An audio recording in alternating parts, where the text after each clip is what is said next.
And we are back in beautiful Legacy Fields in Crown Point, Indiana.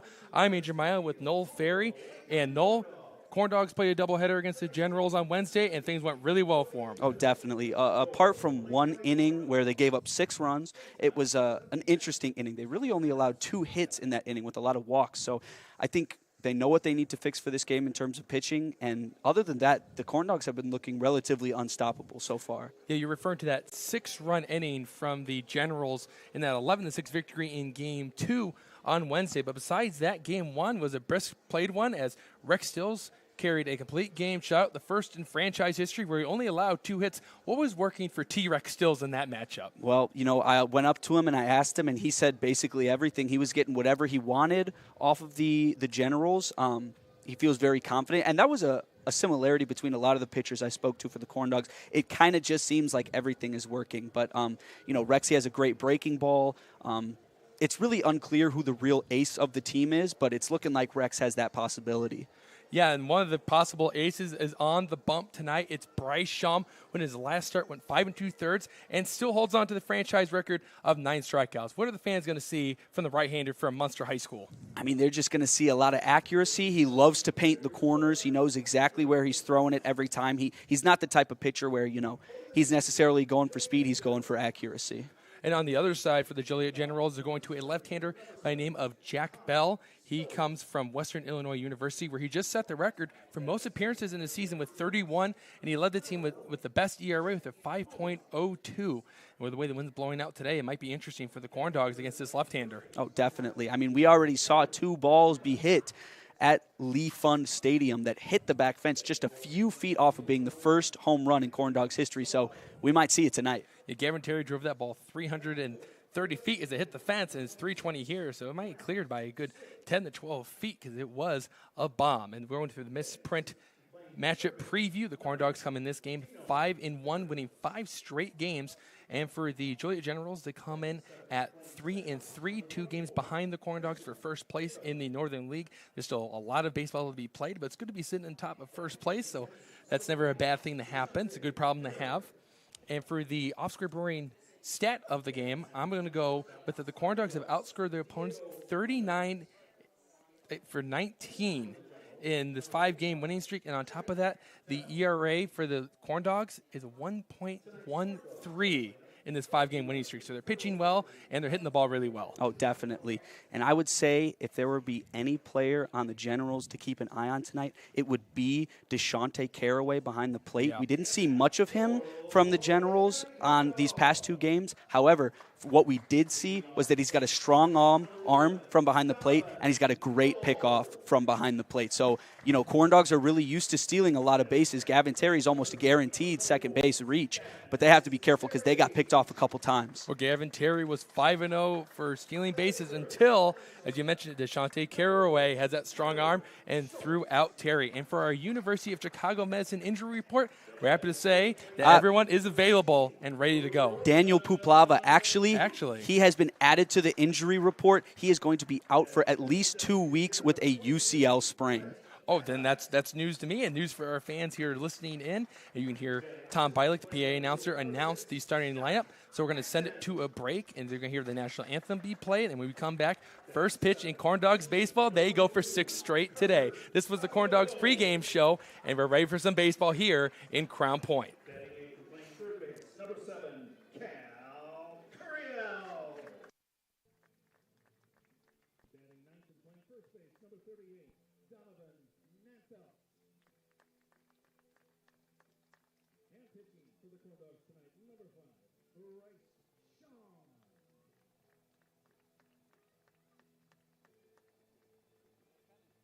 Tonight's injury report is brought to you by the University of Chicago Medicine, the Lake County Corndogs' exclusive medical provider.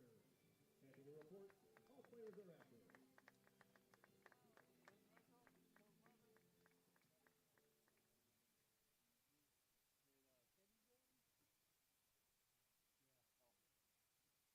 Ladies and gentlemen, we ask if you all please rise and join us in singing our national anthem.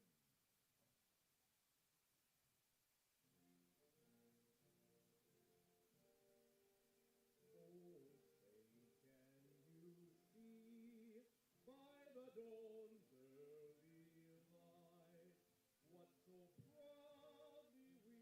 hailed at the twilight's last gleaming, whose broad stripes and bright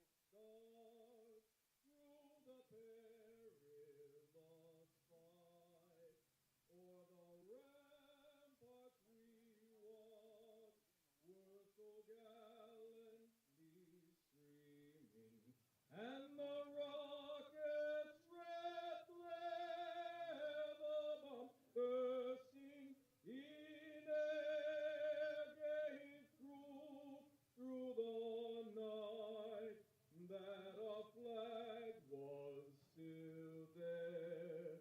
Oh, say does that star-spangled banner yet wave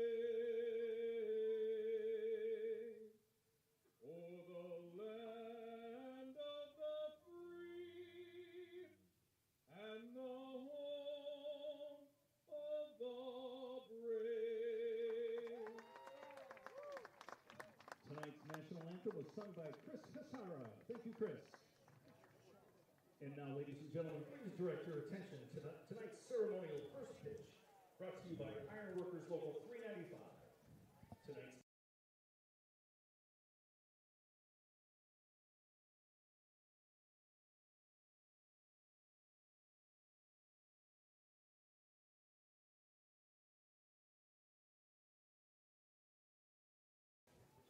And that was Chris Barcera showing off his vocal cords and singing today's national anthem at the ballpark. And the first pitch has been fired by the law offices of David Gladish. Andrew Mile with Noel Ferry. And we're excited to be back in beautiful Legacy Fields in Crown Point, Indiana, as the Corndogs look to continue their winning streak to try to get to 6 games. And they've won 5 straight since dropping that first game, the Southland. They swept the Omen this past weekend here at home. And then on Wednesday, hit the road and won by final scores of 4-0 and 11-6. So game 1 was the pitching, and game 2 it was the hitting, and that's what assistant coach Kyle Hallberg talked about in his post-game report, or post-game press conference on Sunday, saying this is a team that can beat you either way, either the pitching or the hitting. And for the last time Bryce Shum pitched, it was the pitching that dominated. Definitely. I mean, you couldn't have asked for a better game from Bryce in that game. And then I believe it was Mathis who came in for Shum and finished the game up and had another great day of pitching. We'll see Mathis today at the DH spot for the Corndogs. Yeah, for Bryce Shum, he went 5 2/3 in that start, allowed just 1 hit, no runs, 1 walk, and struck out 9. It's still a record, and I'm pretty confident to say that Rick Still's going to match that if the game was a little bit longer, because those 2 games in Carroll Streams, Illinois, were just 2 7-inning doubleheader games, and the Corndogs were able to sweep that to extend their winning streak to 5. So let's look at the defensive alignment for the Lake County Corndogs as Bryce Shum wraps up his warm-up pitches. We'll start in the outfield. It's Scott Hansen, who's made 2 great plays here at Legacy Fields, and both of them end up being the play of the game. And then in center field, it's Gavin Terry, who's been red hot the last 4 games. We'll get to those numbers later. Roman Koontz making his first start in the Corndogs uniform. He joined the team today, and he's a dangerous hitter. He's known for his thunder in his bat. And on the infield, it's Cal Curiel, who in the last game the Corndogs won here at home. It was Curiel's heroics down the right field line to drive in 2 runs to give them the 13-12 lead. Tyler Schultz at short, as always. Donovan Noble up the middle with him. Donovan Nanfeld will play first base, and behind the plate, also making his first appearance, is Carter Sakamoto. He's also teammates with Jake Ferry and Roman Koontz. All 3 of those players come from Moorhead State. Here we go. Bryce Shum on the bump. Tom Stote will lead it off our ball game today, who has just been red hot to start off this year's season. Here comes the pitch, and it's a called strike. We start off at 7:02. If I'm not mistaken, that is actually Nicholas Johnstone out there catching for the Corndogs, which I don't believe that was the... Actually, well, it's hard to tell with the uniform on. Here comes the 0-1. It's fouled straight back. We'll make the count 0-2 to Tom Stote, who's second in the league in batting average. He's also clobbered 3 doubles, 1 triple. He's walked 4 times and only struck out twice. So he's been off to a red-hot start, leading the Generals in batting average. His account is 0-2 to the leadoff hitter. And here comes Shum. And another foul ball from Stote. So Stote batting at .556 to start off his season, where he's 5 for his first 9. So he's swinging the bat extremely well. Huge thing for the Corndogs in these previous 2 games against the Generals was keeping the pitch count low. The 0-2, ground ball left side. Here comes Schultz. It's his first opportunity. He fires, and that's a big 6-3 putout to start off our day on a red-hot hitter that is Stote. He's also has good wheels as he is at top of the order, and that will send up Jake Muha. You know, with Stills in the previous game, I mentioned this before, I'm not 100% sure if he even reached 3 balls on more than 1 or 2 batters. First pitch strike to Muha. And that's just huge. You know, it keeps your pitch count low. And honestly, it seemed like Stills could have kept going into that second game on Sunday with it only being 7 innings. He was still looking fresh. Here comes the 0-1. Swing and a miss. Nothing in 2. You mentioned it, first pitch strike is huge when it comes to getting outs and getting ahead of that count on these really good hitters that we've seen in the Northern League so far. 0-2, just misses, 1-2. And I was looking at that, I was able to find it on Point Streak. There are 7 pitchers on the Corndogs roster that has a first pitch strike percentage above 700, which is mightily impressive. The 1-2, ground ball left side. It's Schultz again, and he barehands it, throws to first, and it's going to go down as an E6 as they took a awkward hop on Schultz. So that'll go down as an E6, and Muha will reach base. He'll be the first player to get on base to start off today's ball game.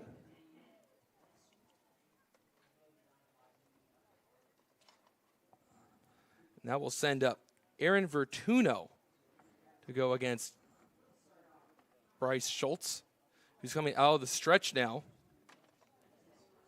Schultz is set at the belt. Runner at first base now. And here's the pitch. And that's in there for a strike. It's a breaking ball. So 3 batters that Schultz has faced, all of them have seen a first pitch strike. Vertuno is batting at .300. He's 3 for his first 10 with 5 RBIs, which is second on the team just to Brennan Fisher, who has 7 on the season. After the check on Jake Muha was set for the 0-1. Schultz dominating his first start against the Oilmen, and the pitch. Breaking ball paints the outside corner. That was great movement, exactly where Schultz wanted it, nothing in 2. And this is what Schultz did against the Oilmen and kind of what Rex Stills did against the Generals on Wednesday. That was pound the strike zone and attack these hitters early. Don't give them something easy to hit. Yeah, it seems like Shum is just pricking off where he left off. That's a ground ball to Curriel, charges, fields it on the run, throws the first, and they retire Vertuno. But Muha moves up to second base. It's as good as a sacrifice bunt for the Generals. Now batting for the Generals. Number 1, Anthony Stellato. Generals lineup goes as Stote, Muha, Vertuno. Stellato's at the plate. Grant Swick, Dino Biggers, Christian Jacob, Shantae Carraway, and Diego Munoz will bat 9th for the Generals. The pitch hit off to the left, nothing in 1 to the cleanup hitter of the Joliet Generals. So 4 hitters have seen Shum to start off today's game. All of them have seen an FPS at first pitch strike. Shum can keep that up. They're just going to do exactly what they've been doing good, and that's keeping the pitch count low.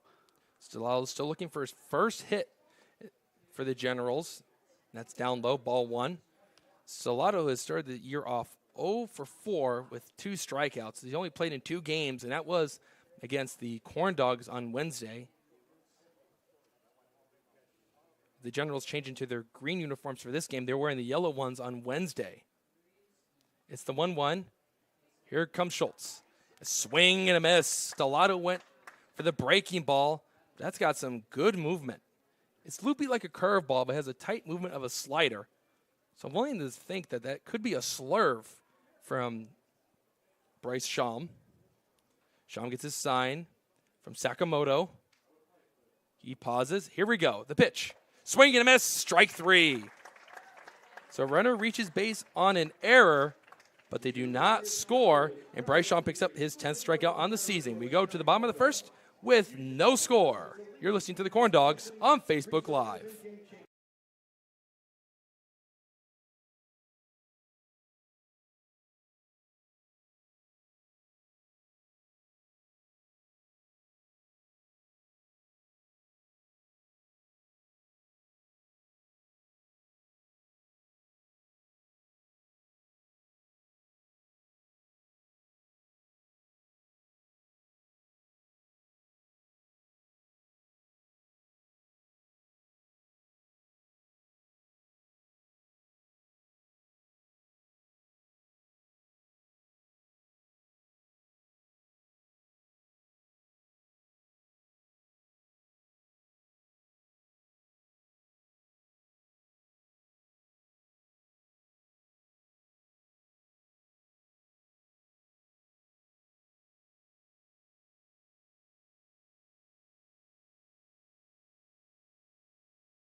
Bottom of the first inning, where the Joliet Generals were not successful in scoring after an E6. Bryce Shum was able to get a ground out to third, and then a strikeout swinging of Anthony Stellato. And let's look at the Lake County Corndogs lineup and how it's going to shape up. And a friendly reminder that tonight's starting lineup is brought to you by Purdue Federal Credit Union, proud partner of the Lake County Corndogs. Let's look at the top of this order. Leading off will be Donovan Noble. Batting second right behind him is Gavin Terry, who is facing his Western Illinois teammate, Jack Bell, who's on the bump. Tyler Schultz bats third, the player of the week. Roman Koontz will bat cleanup. Then 5, 6, 7 is Brett Mattheis, the DH. Scott Hansen, the background player of the game in Game 2. And then Carter Sakamoto. Cal Coryell bats eighth. And then rounding out the lineup today for Justin Heisman's Lake County Corndogs is Donovan Nanfeld. So here we go. Jack Bell, the left-handed pitcher, is ready to go. Comes out of the stretch and the pitch. It's outside, 1 ball and no strikes. The defensive alignment goes as this for the Joliet Generals. In the outfield, going from left to right, is Anthony Stellato. Here comes a pitch from Bell, and it's fouled off by Noble. Just got on top of it, hit off the leg of the catcher, the Shantae Carraway. 1-1 now. It's Stellato in left, Stote in center, and Muha in right. And on the infield, Biggers at third, Munoz at short, Jacob at second, Vertuno at first, and then Carraway is behind the plate. And there's a called strike, a breaking ball that worked its way back in, backdoor Noble, and it's 1-2 now. You know, from Jack Bell, his delivery is very unique. He comes way outside and has to bring it all the way back into the strike zone. And whenever I see pitchers who throw like that, and it's a line drive down the line, and it's foul. Just foul. Wow. You know, it almost makes it look like it's a chore to throw a strike for them. Yeah, it's a very awkward delivery. You're right. I think the lefties might have a hard time facing off against Bell today because he does throw across his body, and it's going to go across and come at a weird angle for these left-handed hitters. So we'll see how they fare. We won't have to wait too soon because Gavin Terry's on deck. He's a left-handed hitter. It's 1-2 to Noble. Trying to get on base any way he can, something the Corndogs have been doing really well at. The pitch, that's down low, 2-2. Well, Bell was a workhorse this year for his team, the Western Illinois Leathernecks in collegiate ball. We had 2-2 record and a 5.06 ERA, but he made 31 appearances, a new collegiate, right, not collegiate record, but a record at the school. Outside, 3-2. So it's a new record at Western Illinois, and he only made 1 start. But he went 42 and 2/3 innings, allowed 49 hits, 24 runs, all earned, 13 walks, and he had 40 strikeouts. So we'll see how he fares against the Corndogs today. It's a full count to Noble. Here it comes. Swing and a miss. Noble can't catch up to the fastball, and he's down on strikes. Noble started off, pretty hot for the Corndogs in terms of hitting when he joined the team. I believe it was the third game of the season that we saw him. But since then, he's slowed down a little bit, and he's just not really seeing things the way he wants to. Noble had some big games for the Corndogs. Here comes Gavin Terry. Here's the pitch. And there's a swing from his teammate. Leatherneck versus Leatherneck here. As Gavin Terry has been mightily impressive. Noel, if you take out the first game for Terry, his numbers shape out like this over the last 4 games. He swings and misses, and it's no balls and 2 strikes. 8 for his last 15, so a .530 average, but 12 for 19 for getting on base, so a .632 OBP, where he's stolen 5 bases over 4 games. Chokes up on the bat, the pitch, and just missed. Good pitch from Bell, but it's 1-2. He's second in hits on the Corndogs and first in OBP on the season of a .545. Not to mention his speed running the bases. The pitch, and it fools Terry on a great slider from Bell, and it's back-to-back strikeouts to start off Bell's day against the Corndogs. Has come up really huge for the Corndogs, Terry's speed. He's crossed home plate a lot for them. He's a great base runner and, very, very important to the team. Here comes Tyler Schultz, the player of the week for the Corndogs. First player of the week in franchise history. And he takes one on the outside corner for the first strike. And last week he went 7 for 15 with the 2 doubles, 2 walks, and a hit by pitch. So his OBP was a .556. Bell fires one down low, 2-0. It's his second time winning the award, as he was with the Crestwood Panthers last year and did it in the same month of June. I guess the games were played in May, but he won the award in June. 2-0, and that's the strike.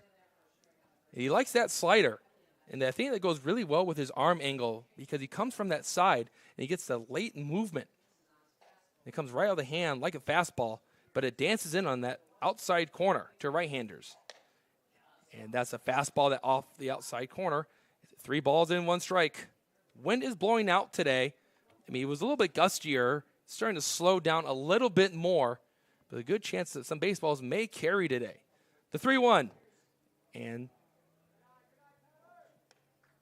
thought that was ball 4, but it must have been ball 3. So 2-2 the count. 2-2 is the count. Okay. So now it's 3-2. 3 balls, 2 strikes. Here comes Bell. Swing and a miss. Strike 3. Wow, what a start for Jack Bell as he strikes out the side, all of them by the swinging variety. We go to the second, no score, and you're listening to the Corndogs on Facebook Live.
Through 1 inning, there's been no score. We're here for the visiting side of the second frame of play. And Noel, this has been a mighty fun team to watch over the last 5 games. We mentioned it in the pregame show, 39-19 of outscoring their opponents. And it all starts off with those 2 shutouts that have happened in the 5-game winning streak. The one in game 1 between Shum and Mathies, and then Rick Stills going that 7 innings against the Generals on Wednesday. So scoring runs and not allowing the other team to score ones, it's simple that way. Here's the first pitch from Shum to start the second inning. It's chopped in the air. Currie's got a play on a hop. He tried to barehand it. I think that's the only play he had. He gets past him, and that'll go down as a leadoff single for Grant Swick. Right off the bat, we're seeing a little bit of shaky fielding from the Corndogs. Something a little bit uncharacteristic. However, you know, it varies. It seems like 1 second we see them making an incredible play in the infield, and then the next, a decent amount of errors, even an error coming from really reliable Gavin Terry in center field, which contributed to the crazy inning for the Generals on Sunday. Yeah, start off with that E8, start that inning. He played too casually. And there's a first pitch swinging from Dino Biggers, and he missed. It's 0-1 with a runner on first base and no outs.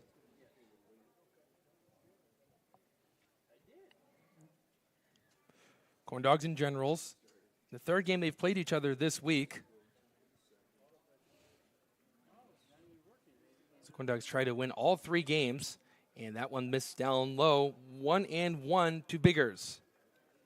Biggers coming in with a .316 average, 6 for 19 this season, where he's driven in 5 runs, walked 3 times, so he's getting on base. That's good news for Biggers, the left-handed hitter wearing the number 9 in the high green socks. And the pitch, and that's on the inside corner for strike 1. So 1-1 to the Generals. Biggers tried to play that one off there as he backed away from that, but it's a pretty well-established strike zone already. And Shum has been finding it a lot tonight. Shum is set. And throw over the first is not in time. They check on Grant Swick, who just joined the Generals team. So that first at-bat in the Generals' career goes down as a single for Swick. So good start for him.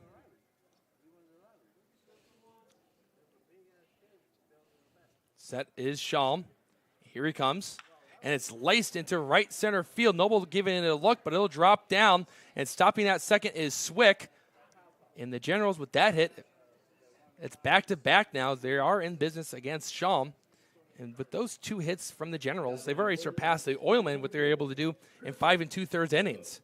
Yeah, this is the Generals team that was able to outscore their opponents by a significant amount of runs. Once they get hot, it's hard to stop them, but Shum is going to look to recollect himself here. Shum was a tough pitcher in his last outing. Can he get himself out of this? The pitch. It's off the end of the bat to the right side and foul.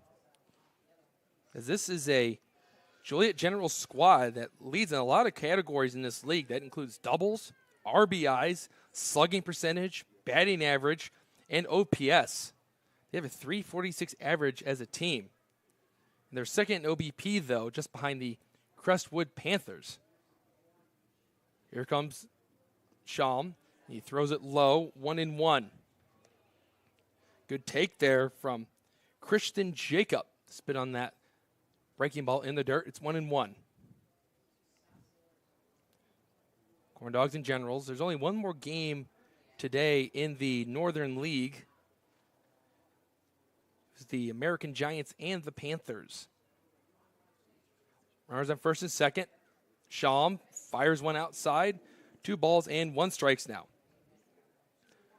But for the Generals, it then changes on them when it comes from hitting. They're really good at it. But for pitching, it's been a different story. A .722 batting average against them. That's second worst in the league, so 5th. And then a 6.75 ERA, which is also 5th in the league, just ahead of the American Giants. And there's a hard hit ball to the right side, but foul. And it's 2-2. This would be a huge strikeout for Shum if he can get 1 out. And it could potentially roll up a double play to end the inning, but 1 step at a time for the Corndogs here. Yeah, let's not get ahead of ourselves here. Shum needs to get his rhythm back, and that was something that he was able to keep up for the entirety of his first start. The 2-2 count. Here we go. It's down low. It looked like an off-speed pitch, 3-2. You do not want to get the bases loaded for this team because this is a very dangerous general squad. Again, you read off the numbers, and coming to that doubleheader on Wednesday, they scored so many runs in just 2 games. 3-2. Called strike 3. Great pitch from Shum. It was a payoff pitch with runners on first and second, and there's the first out.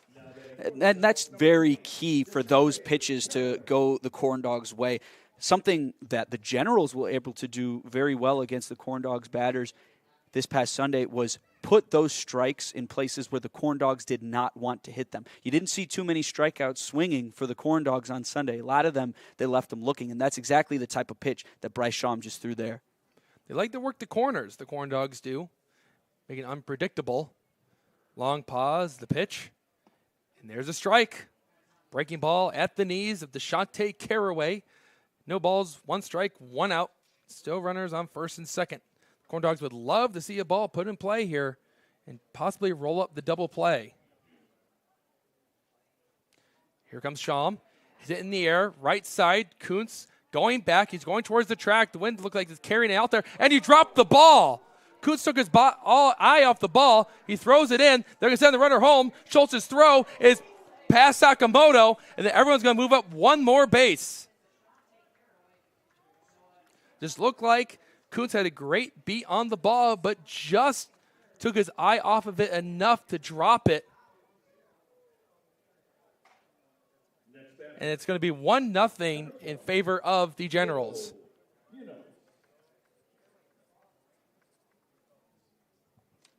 Yeah, that's just some first game jitters there from Roman Koontz, who's a very, well-seasoned D1 player. Did not expect that. Koontz looked like he was very comfortable out there. Watched it all the way in, but just not long enough. And that's upstairs, 1-0 to Munoz. And not the start the Corndogs were looking for here in the second inning. That should have been out number 2. And the least bit, the runner would have tagged up to third base because it was a deep drive to right field. So he should have tagged up easily. And there's a foul ball, 1-1. It's hard to tell, but I'm not sure if the sun is in Koontz's eyes there, but it doesn't look like it.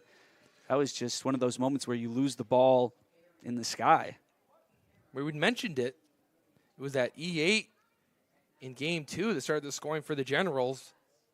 And hopefully it ends at 1, and there's strike 2 as Shum works that one on the inside corner. But that's good news for Shum. After that error, he comes back, fires a couple of strikes, and he might have to do it himself here to try and get out of this inning.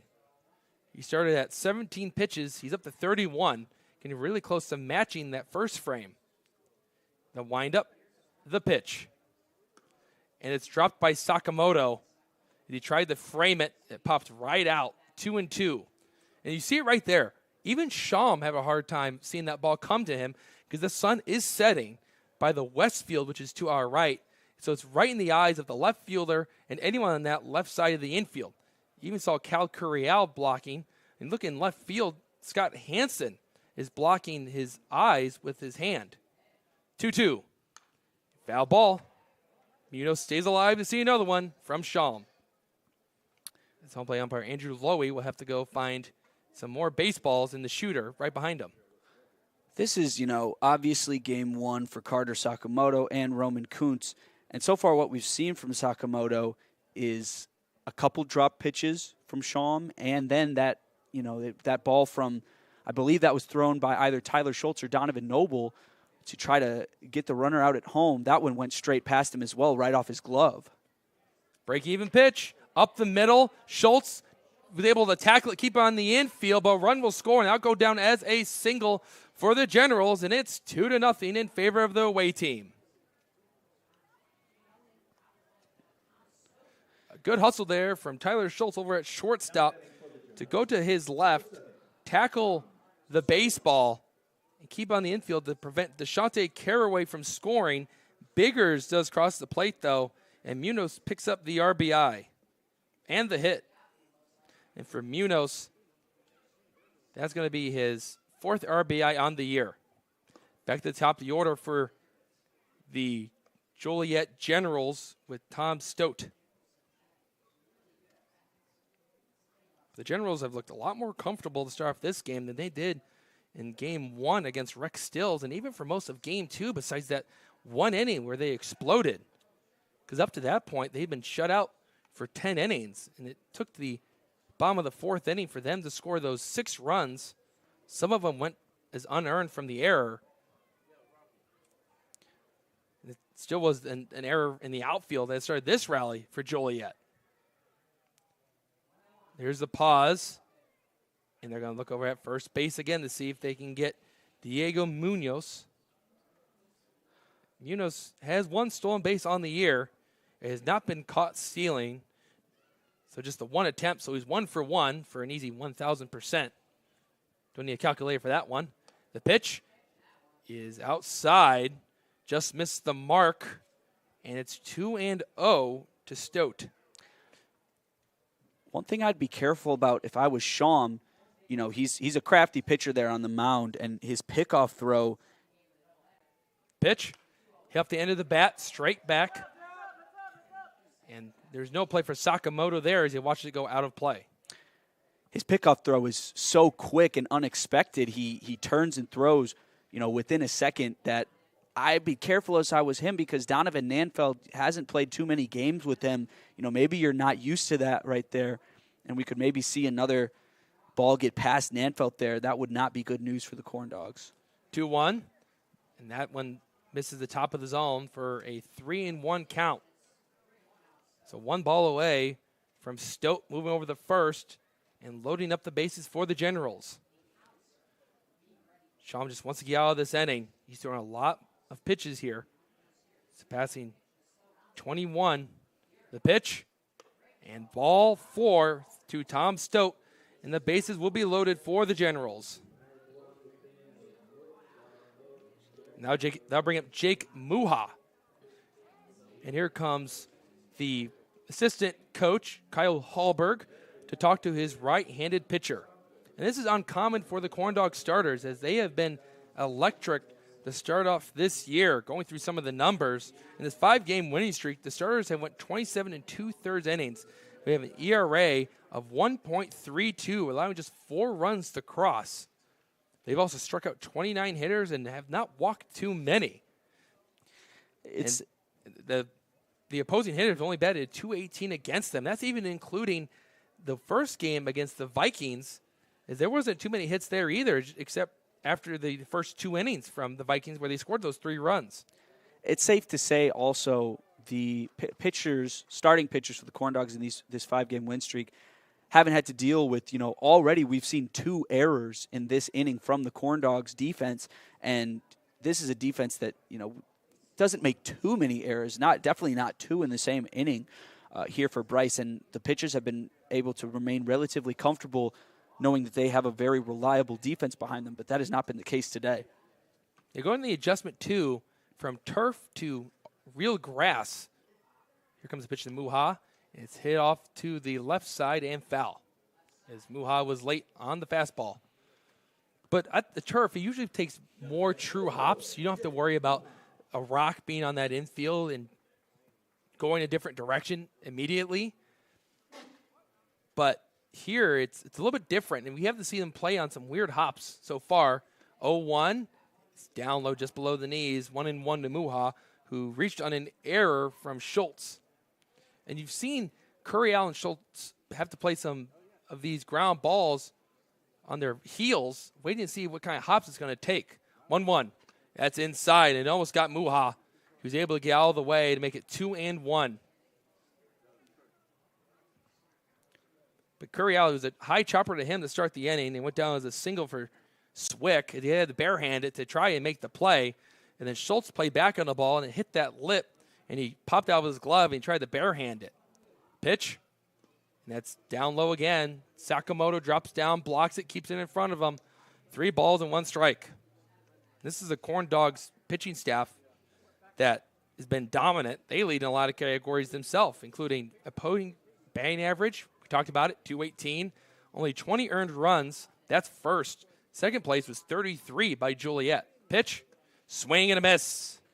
So this is going to set up a very dramatic pitch in this at-bat to Muha. 3-2, 1 out, bases loaded. There's nowhere else to put a Generals base runner. So this is a big pitch for Bryce Shum. He's coming out of the windup with the bases loaded. It's a left-handed hitter. Goes into his windup. Here we go. Payoff pitch. That's ball 4. Shum's body language is he can't believe that he missed outside like that. Everyone moves up one station, and it's now 3-0 in favor of Joliet. This is not a situation that we have seen the Corndogs in for some time, since the first game of the season, where they've had to come from behind, and this inning is far from over with only 1 out and the base is still loaded. Fortuno's up. And there's a first pitch breaking ball. That's a strike, 0-1. So danced right in there, hit the outside corner. And Fortuno grounded out in his last at-bat to Carraway, who made a great play corralling the baseball and throwing it on the run. Shum looking in for his sign as the shadows are starting to play a little bit of a factor here with the sun setting. 0-1, swing and a miss. Goes back to that breaking ball. It's 0-2. It's a beautiful day here at the ballpark. I want to say it was in the 80s with no clouds in the sky. The sun was perched up. It's starting to set now as you see the shadows. And the slight breeze today. 0-2. Just missed. Andrew Lowy, home plate umpire, said that was just outside. It's 1-2. But a great quality pitch and an 0-2 count to Fortuno. What are they going to do to get Fortuno here? Are they going to triple up on the breaking ball or go back to the fastball? Sakamoto lines up on the outside. The pitch. It's a breaking ball clobbered into left field. Hansen going after it, and he won't get there as it drops in. Here comes the runner, Munoz. He'll score. And then coming in from second base is Stote. He'll score, and it's 5-0 Generals. That's just one of those situations where that's hit right where the Corndogs aren't. There's not many places that you can place it in left field where Scott Hansen can't reach, as we've seen so far this season. He's got a lot of speed and covers the left field really well, but that one was just out of the reach of him and Gavin Terry. So Fortuno picks up the 2 RBI double, moving that lead further and further away from the Corndogs, and there's a fastball inside. Ball 1 to Stellato. It's the third time we've had to call a long inning for the Corndogs in the field, and it never gets easier for us. The 1-0, that's called strike 1, 1-1. 1 out, runners on third and second. It's Fortuno who has the big 2 RBI double. Looking in for his sign is Shum, and he fires. Swing and a miss. A good fastball at the top of the zone, and Stellato is behind in the count, 1-2. Shum struck him out last time. Huge thing for Shum, with someone who paints the corners as much as he does, is his success.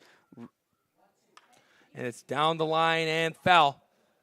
Looking into the left side, and the Corndogs are getting a relief pitcher up and moving right away. It really relies on what the ump is saying behind the plate. If he's feeling those corners and he's liking what he sees, then obviously Shum is going to do great. That's really the main pitch that he throws. But if he's not, like it's today, then he's going to struggle. The pitch, hit in the air left side. Will this be playable for Carraway? It seems to be. Carraway in foul territory. He moves back into fair territory, and he makes the play. There's 2 gone. And we'll start where we started this inning with Grant Swick. It's huge for Shum there to be able to see that second out be gotten for the Corndogs. He's been able to get to 2 strikes on a lot of these batters, but then he's just not tricking them as much as he was in his first start. They're seeing what he's throwing. Much better approach from the Generals in this game. That's up and in, ball 1. Because the Generals, they were going after some breaking balls out of the zone, but now it feels like they get behind in the count and have some great 2-strike approaches, something we didn't see in the doubleheader on Wednesday. And looking at the offensive numbers today, it didn't feel like that's what we saw on Wednesday, but now in this second inning, they've really exploded. Shum steps forward, and he works down the mound, and he throws one off the mark for ball 2. So Swick marks the 10th batter, the bat for the Generals in this visiting side of the second inning. They try to tack on a couple more with 2 outs. Pitch from Shum, and a great pitch there as it dropped away from Swick. It's 2-1. Swick took off his helmet, took a circle out of the batter's box, and worked his way back in. He stands right on top of the plate. Shum fires the 2-1, and late is Swick on that one, 2-2. So again, that's some great placement from Shum. Breaking ball outside corner, fastball inside corner, so he's adding and subtracting speeds and painting the corners. So he's trying to get Swick guessing here and try to end this inning. It's a 2-2 count. Here comes the break-even pitch, and it's fouled off to the right. And that's what the Corndogs were doing against the Generals on Wednesday. It was 2-strike approach, foul off some pitches, and then force the Generals to come to them. And I don't know if anyone had a better at-bat in that game, except for I think it was Jake Ferry had a long at-bat, foul off a lot of good quality pitches, and worked his way on a walk. Bell, who's starting for the Generals, likes to see the run support from his team. And swing and a miss. Down goes Swick for strike 3, but not before they were able to score on 5 runs on 4 hits and 1 error from the Corndogs. We move to the home half of the second and a 5-0 score.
Bottom of the second inning, but before we get to the action, Robin Salsadier without Properties is a proud partner of the Lake County Corndogs. Whether you are purchasing a new home or selling the one you currently own, Robin specializes in obtaining the best price in Northwest Indiana. Call her today at 312-671-0034. That's 312-671-0034. And we'll lead off with Roman Koontz and the pitch, and it's hit to the right side. It looked like a broken bat for Koontz. And that's going to be gobbled up by Jacob, who flips it over the first for the 4-3 putout to start off this inning. And for that, Bell has been able to cut down the first 4 hitters he faced. Just the first time that hasn't been a strikeout, as Koontz was first pitch swinging, and he got jammed on the fastball, a little bit of a jam burger. Now bring up Mathies. Mathies got the day off Wednesday, as he sees one go down low for ball 1. But Mathies swinging a very good bat for the Corndogs, batting at 364. He's 4-4-11 on the year. The 1-0. There's a strike, 1-1. And for Mathies, one of the biggest hits of the year was when he delivered in that clutch situation against the Generals on Sunday, when he was in a 2-strike count with the runner on third base, and he was able to get the single into right center to drive in that run and keep the inning going. Breaking ball that danced its way outside, 2-1. So Mathies, this is his first at-bat since Sunday. Didn't make the trip out to Joliet on Wednesday, but I think he deserved it. Well, he's been swinging the bat, getting a lot of plate appearances, playing first base and pitching. 2-1. Ground ball up the middle, and it's going to get past the shortstop, Munoz, into left center for the first hit of the day for the Corndogs. A great approach there from Mathies. Yeah, Mathies, a great two-way player. And honestly, I'm surprised that we haven't seen more pitching from him. But to be honest, that's really just comes from the amount of success that the Corndogs have had. They haven't needed him. They want to see what kind of talent they have on the roster, and everyone's been contributing, and Mathies continues contributing right there. But during the 5-game winning streak, the Corndogs' offense has been incredible. Pitch to Hansen. Try to go backdoor on him is Bell, and it's 1-0. Batting at .342, 50 for 146, driving in 28 RBIs, but scoring 39 runs in total. Able to capitalize on some mistakes from their opponents. This is hit off to the right. 1-1 to Hansen, who won the Macron Player of the Game in Game 2, as he had a double, a single, and a hit by pitch. He scored 3 times and picked up an RBI on his single. See if he can keep this inning going for the Corndogs with a runner on first base. The pitch, and that's down in the dirt. Count will move to 2-1 to Hansen. Hansen batting at .385 on the year. 5 for 13 with 5 RBIs. He's been hit by 2 pitches. 2-1. Hit in the air, right side. It's dying quickly. Can it be played? It cannot. They're going to play off the hop. They're going to fire at the second where they're covering, and that'll go down as a fielder's choice for Scott Hansen, as unfortunately Mathies had to be halfway between first and second, as he didn't know if Muha or Jacob was going to bring that in. Instead, Muha makes this a 9-6 putout of Mathies. Just a tough break for the Corndogs there. That was a well-thrown ball from the outfield. Mathies just not fast enough there. Now I'll bring up Carter Sakamoto, coming from Moorhead State. He's behind the plate today. This is his first at-bat in the Corndogs uniform. He swings at a ball that was by his back foot, and Hansen on the move, who'll go up to second base. A great read from Hansen, showing off his wheels. Something that has allowed him to make those great plays in the outfield and allowed him to steal those 25 bags for the South Suburban Bulldogs, which led the team this year and led them to an NGCAA Division I Region 4 championship. Corndogs have loved what they've seen from the left fielder. Strike right down the middle as Sakamoto had to watch that one go by. 0-2. You saw in Sakamoto's helmet as he turned there. It's a blue helmet. Thought maybe it was one of the Corndog helmets, but you saw the Moorhead State Eagle on the front. 0-2. But the match is all the same. I think all the colors are the same between the two teams. And that's just low. Lowy gave the hand signal to the pitcher, Bell. It's 1-2. It's just good for the Corndogs batters today to see some balls get hit off of Bell. It's just such a unique approach he has, where it's almost like every pitch is coming from the outside in, so it can really throw off your batters. 1-2, and that's by the back foot. Hansen didn't get a good read there, and maybe a good thing he didn't go, because we mentioned it with Carraway. He has a cannon that's attached to his right shoulder, and would have had a shorter throw to third because that ball was closer to third base than it was to first. And you don't want to take the bat out of Sakamoto either with a runner in scoring position. As the old saying goes, Noel, never make the last out at third base. 2-2, 2 outs, runner on second. Break-even pitch. Sakamoto swings, and he can't catch up to it, and he's down on strikes. The fourth for Jack Bell. We move to the third, 5-0 Generals. You're listening to Corndog Baseball on Facebook Live.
It's the top of the third, and the bad guys are leading the Corndogs 5-0. Andrew Mild with Noel Ferry up in the booth on this beautiful Friday night in the hub of Lake County.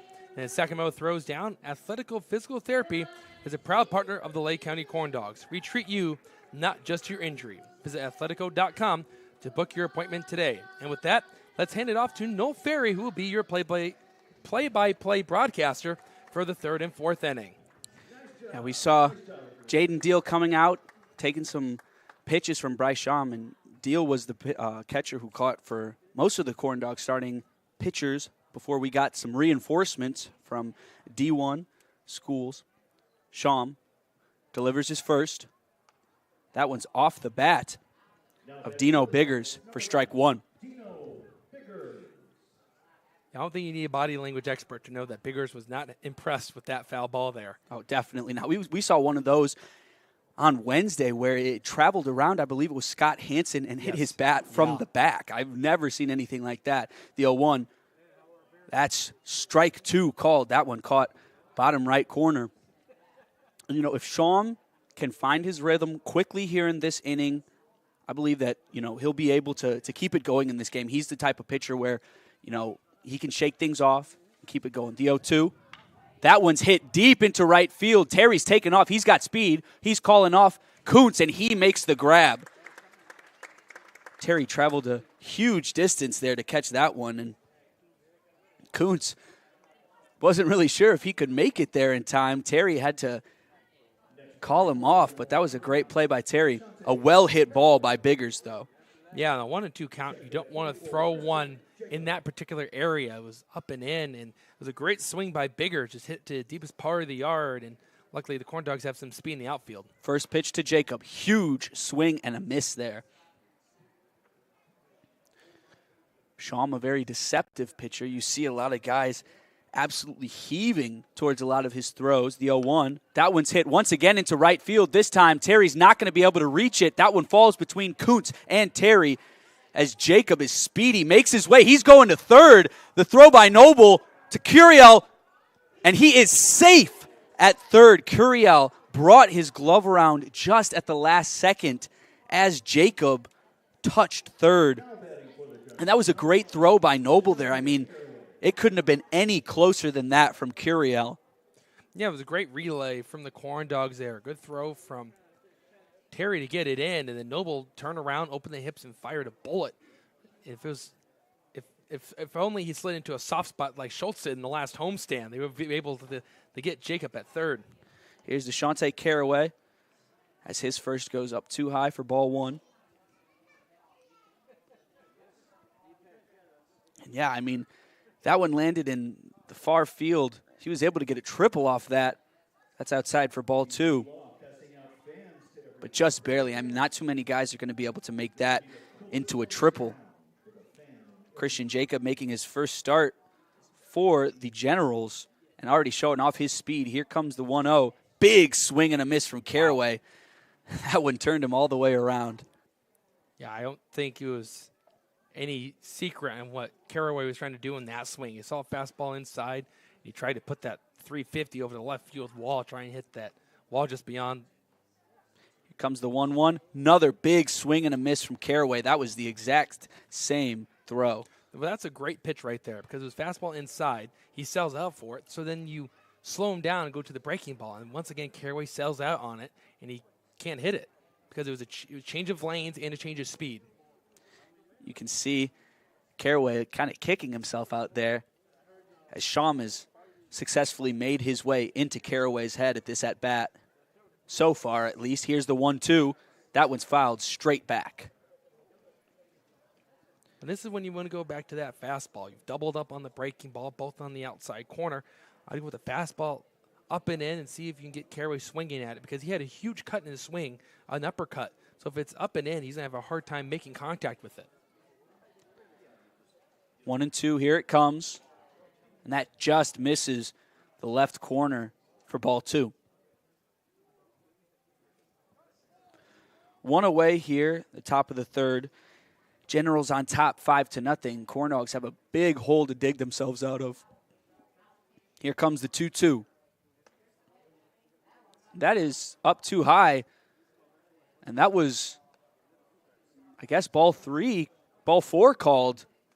That is not what I had written down there, and it doesn't look like Shum was thinking that was the case either, but the ump sends him to first. That's interesting. It was a very close pitch. I'm almost positive that was ball 3 there. However, Diego Munoz is up, and that's outside for ball 1. Shum's been working some long innings now. He cruised through the first one, only threw 15 pitches, and the last one he threw 44. He started this inning up with 59 pitches. Here comes. That's outside once again. And with that, Shum having a word with the umpire shakes him up a little bit, and now he's kind of feeling like he did in the previous inning. So we see Corndogs have some guys throwing in the bullpen. 2-0 the count. Shum throws to first. Not in time. Carraway still there. And Jacob, since his triple, still remains at third. The 2-0. That's right down the middle for strike 1. Great time for a strike called there. It seems that Shum can get those 2 strikes that he needs, but when it comes to getting that third one, he's been struggling. That's outside once again, 3-1. We've seen a lot of those today from Shum.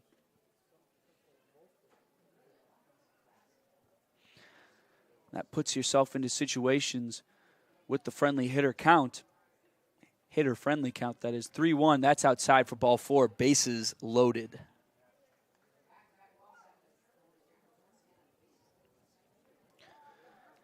Shum is clearly frustrated, and he missed in the same location a few times with the breaking ball, and that time a little bit more umph on his fastball. And I think it was just a fastball of frustration, as he just can't find the strike zone like he did in the first frame, and even when he did the entire game against the Oilmen. I don't want to say he seemed arrogant the first pitch. That's outside once again for ball 1 to Tom Stote. But Shum definitely had an aura of confidence coming off of him today, entering the game. I was able to speak with him a bit before the game.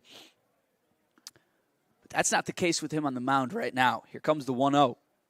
Big swing and a miss from Stote. If you're Shum here, you're going to want to get these outs at home plate. He had a couple opportunities to end the inning, this last half inning. The 1-1. That one pops behind the umpire. Jacob stays at third. Makes that 2-1, and Sakamoto's going to have a word with Shum. It might be something about the signs. It looks like Sakamoto kind of stabbed at that last pitch. And with a runner on second base, you have to change up the signs here, just so you know they can't relay that sign to the hitter, because it's Carraway over at second base, and if he's only putting down one sign, why not relay that information to your hitter so then they can have an advantage at the plate and don't have to guess against Shum. They can instead sit on that pitch and drive it somewhere. Definitely, especially with Carraway being the Joliet General's starting catcher. He's going to be a great signal giver. He's an expert of giving the signals. You're right. Shum gets his windup, delivers the 2-1.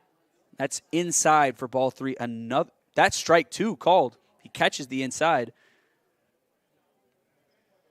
2-2 the count. These signals this ump is giving me, I can barely see him. Not being too loud either. Here comes the 2-2. That's in the dirt for ball 3. Full count, bases loaded.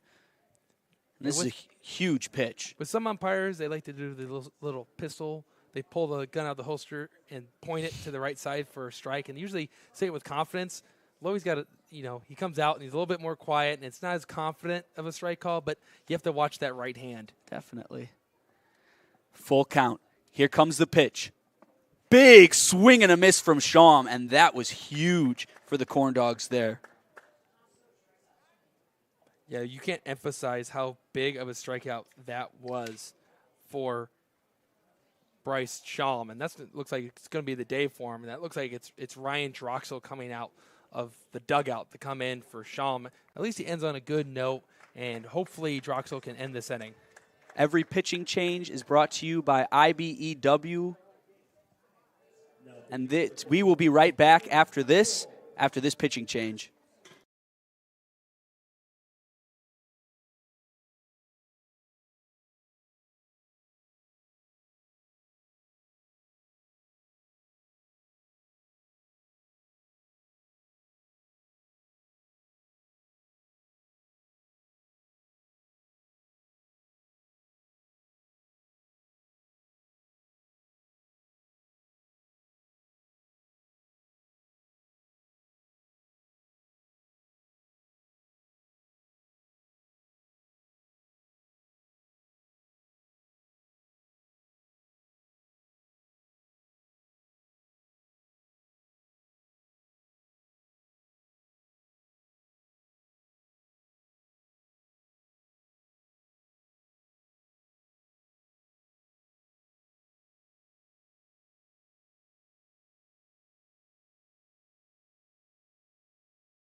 Welcome back to Legacy Field here in Crown Point, Indiana. The Joliet Generals taking on the Lake County Corndogs. And a reminder that every pitching change is brought to you by IBEW Local 697, proud partner of the Corndogs. Ryan Troxel on the mound. And another reminder that Backcourt Bar and Beverage Services can handle every type of event, from venues to weddings to indoor and outdoor parties. Visit bcbcatering.com and let us start planning the perfect event for you. Troxel now facing Muha. That one's outside for ball one. Base is still loaded here. 2 outs for the Corndogs in the top of the third. That one's fouled straight back into the fence. And if Troxel is able to get this strikeout here or an easy out, that would be huge, keeping the lead only at 5 runs.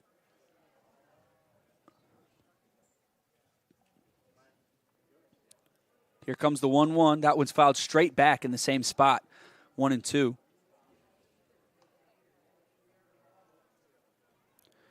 We saw Troxel earlier in the season for the Corndogs.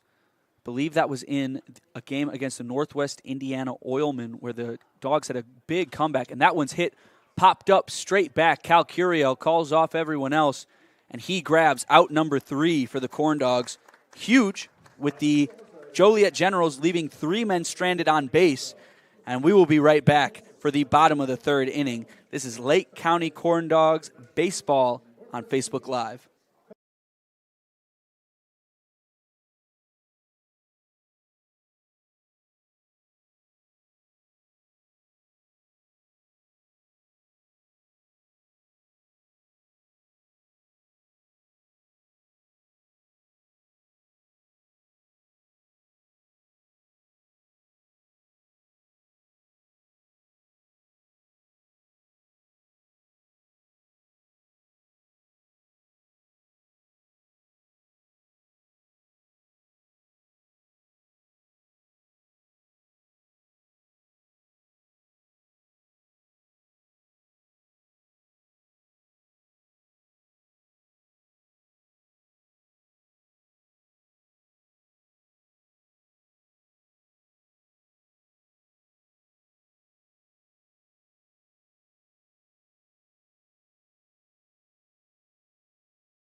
Welcome back once again to Legacy Field. I'm Noel Ferry here with Andrew Mild.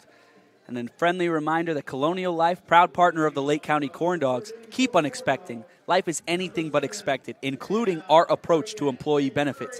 Visit coloniallife.com to learn more today. After another long inning, half inning for the Corndogs, here's Cal Curiel for the first time at the plate today. The good news is the long inning resulted in no runs. Good work by Ryan Troxel to come in and clean up the mess. Yeah, here's the first pitch. Checked swing by Curiel there. And he stays for ball 1. 1-0. Cal Curiel takes it. And that's inside. Strike 1. Curiel struggled a bit to start off the year, but has found his rhythm for the Corndogs. Played some great games against the Generals on Wednesday. Here comes the 1-1. And that's too low. Ball 2. And Curiel currently riding a 3-game hitting streak, as he had 1 hit in both games against the Generals and then the 1 big hit against the Oilmen on Sunday. Curiel takes the 2-1. That's strike 2 called. Bell's been extremely accurate. And again, the Corndogs trying to adjust to that arm slot. Not seeing the ball particularly well early, but let's see what Curiel can do here on 2 strikes. Curiel is a very particular hitter. Here comes the 2-2. That one just misses the zone for ball 3, and Bell is frustrated there. He thought he clipped it on that one. Curiel definitely stays away from anything on the left side of the strike zone. He waits for the pitches that he likes. Here comes the full count pitch. That one's fouled straight back. And I like this approach. I felt like the Corndogs they're being too aggressive early against Bell. And this time, Curiel saw some pitches, saw tough 2-strike pitch and fouled it off. And that's the approach they had. That's what led to their success in the last 5 games. Here we go again. 3-2. Big swing and a miss from Curiel, and he is not happy about that one. But yeah, you're right, Andrew. I think the best way to go about this, with a guy who has such a unique throwing motion, just sit back and watch a couple pitches. We haven't even made it all the way through the Corndogs batting rotation yet. Here's Donovan Nanfeld, their 9th batter. So you just got to get used to it.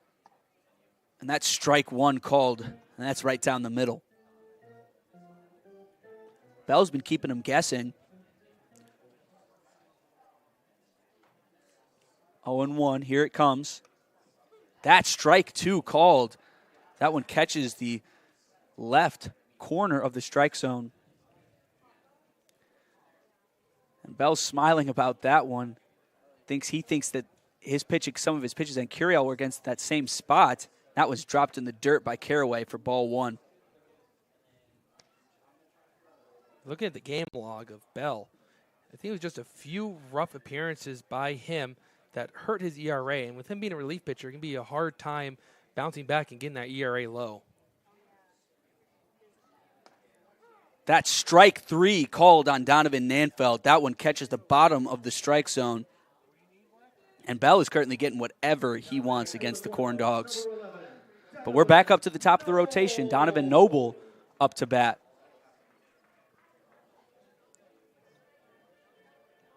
Yeah, Bell's doing whatever he wants right now. That was his 6th strikeout through 2 2/3 innings. So he's been dominating and just mowing through this Corndogs lineup. Might end up with the most strikeouts we've seen in a Northern League game so far. The first pitch to Noble is fouled off to the right, and that's not playable. What the Corndogs need to do is see that ball all the way in, get their foot down a little bit earlier, and try to drive it in the opposite field gap. Just let it come all the way in. So I think they're trying to do too much damage on the pole side. And what the General's been working for them is going the opposite way. That's outside, ball 1. Bell, already 5 strikeouts, 6 on the day. That's more than anyone we've seen so far. That one's fouled once again, straight back by Noble. He takes a big circle around home. Well, here we go again. Corndog hitter behind in the count to Jack Bell, who's had the good combination of the fastball and the slider, and with that arm slot, the Corndogs are just guessing, and it might be a back foot slider right here to the Noble. Well, it's been a lot of the same here in today's game. So that's outside for ball 2. Noble thinks about that one. Well, Bell's just been locating really well. That was a good quality pitch on the outside corner and a 1-2 count. Now I think they're going to set up the slider here and have it coming down the hands of Noble. The 2-2. Huge swing and a miss by Noble that leaves him stumbling. That will end the inning. And we will see you at the top of the 4th here at Legacy Fields. This is Corndogs Baseball on Facebook Live.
Welcome back. Joliet Generals at Lake County Corndogs. And a friendly reminder, Crown Antique Mall is a proud partner of the Lake County Corndogs. We offer a unique mix of antiques and collectibles. Visit crownantiquemall.net to view a list of our upcoming market dates. And Andrew, there has definitely been a rhythm in today's game. We've seen a lot of the same throughout these first 3 innings. Corndogs allowing the Generals hitters to get to a hitter-friendly count. A lot of 3-1s. And the Corndogs hitters seeing 2 strikes early on in their at-bats. It just feels like it's been a complete flip of what was happening on Wednesday, especially in Game 1 with Rex Stills, where the Corndogs just cruised to the 4-0 win. They really didn't even have to work too hard in the field, as Rex Stills was just mowing him down one after another. Strike 1 called on Aaron Verturo. Here comes the 0-1. That's up high for Troxel. But for the football fans, they may know the stat called time of possession. It just feels like that if this was a football game, the Generals would have that TOP right now. Oh, definitely. The 1-1, swing and a miss. That was a slow swing from Verturo. He regretted that as soon as he started his motion. And, yeah, I mean, both half innings that we've seen, 2 and 3, from the Generals today have lasted significantly longer than the Corndogs. Another one, strike 3 called late for Verturo. Left him looking. Verturo slowly makes his way back to the dugout there. He thought about swinging on that one once again, but able to check that one successfully, but a late strike call there. Brings up Anthony Stellato.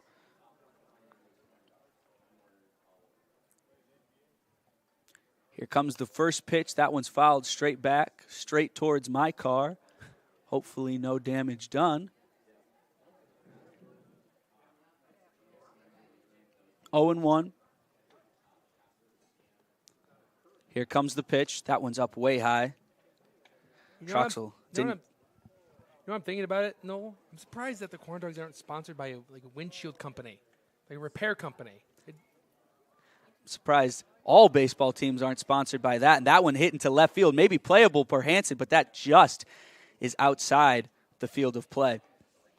Strike 2 for Stellato. I mean, at some point this season, we play so many games here, a windshield is bound to get cracked. You have to get here early and get a good parking spot. The 1-2, that one's fouled off once again, off to the left, towards the cars. No better time for a windshield company. I bet there's a lot of fans that see a baseball go that direction, and they're waiting to hear the noise, and if they hear it, then they have to go look and see what happened. We have up here playing the artificial glass breaking noise, which just heightens the anxiety even more. Here comes the 1-2. once again, didn't get the break that he wanted up high for ball 2. I can peep over in our little window here and see the sound effects that Tom Bialik has, the PA announcer. That one's hit into deep left field. Hansen sees it, calls off, and he makes the easy grab for out number 2. What would you say is your favorite sound at the ballpark? That's a great question, Andrew. You know, I do love a good Sweet Caroline. That's not necessarily a sound, but it's something that a lot of ballparks play and fans get into it. But it's a song. Yeah. But sound, you know, when it goes over the back of the announcer's box, as we see a big swing from Swick there for strike 1, I do love a good glass shattering sound. What about you? Charge. You know, that also came to mind. That also came to mind. Here comes the 0-1. Another swing and a miss from Swick there. Once again, he regretted the swing as soon as he started it. You know, growing up at Railcats games, they really put an emphasis on that one. Exactly. I know you live right next to the area, right next to the ballpark, so you probably went to play in your time. 0-2. Another swing and a miss as Troxel gets a quick half inning. Gets him swinging. And we will see you at the bottom of the 4th. Don't go anywhere.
Welcome back, everyone.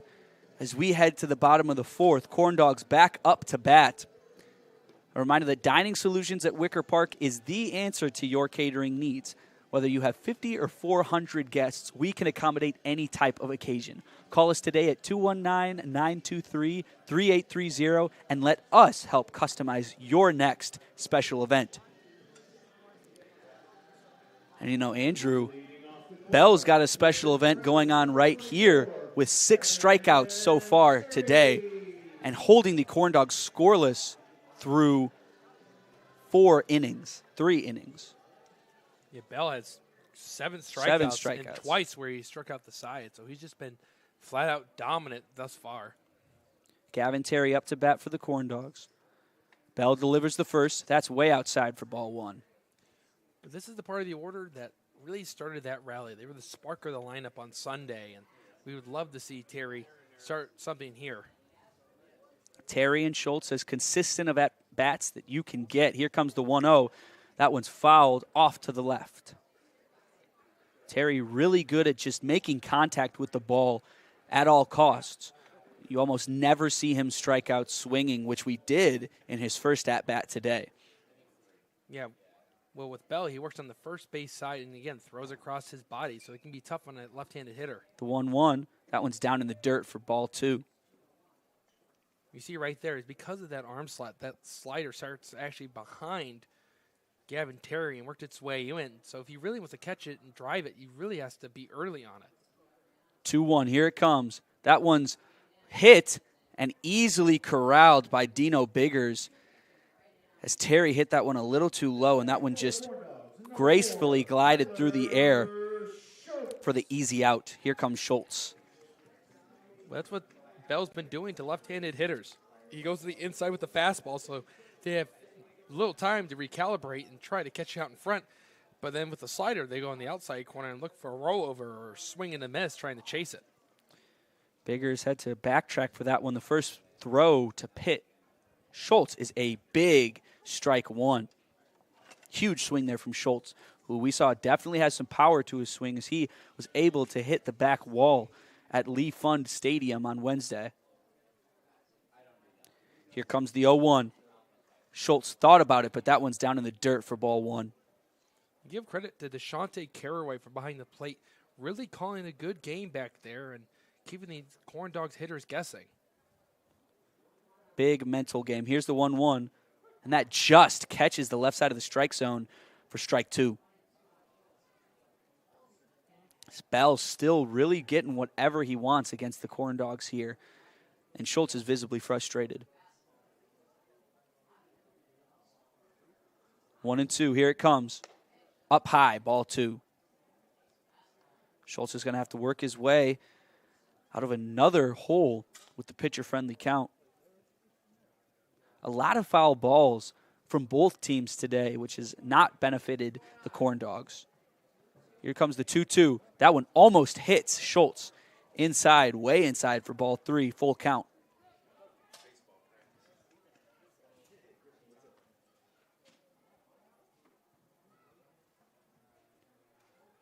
Full count here for Tyler Schultz.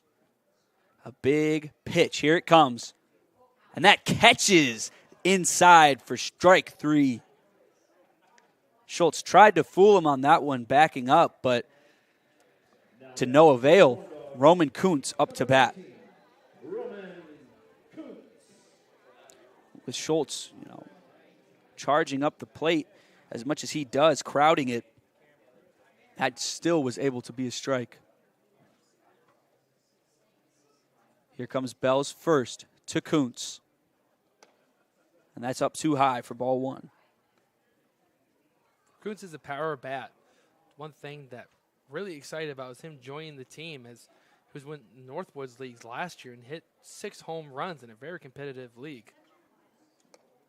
That one once again misses, almost hitting Koontz. Had to spin away from that for ball two.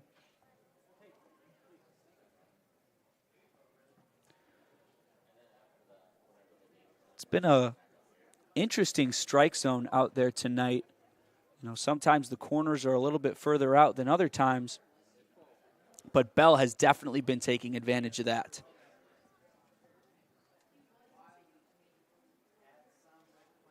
Bell gets his signal. Here comes the 2-0. Outside once again, 3-0, and finally we see the Corndogs get a ball three here. Not too many times. Obviously, Schultz had a full count on the previous at-bat, but that was coming off of a 1-2 count.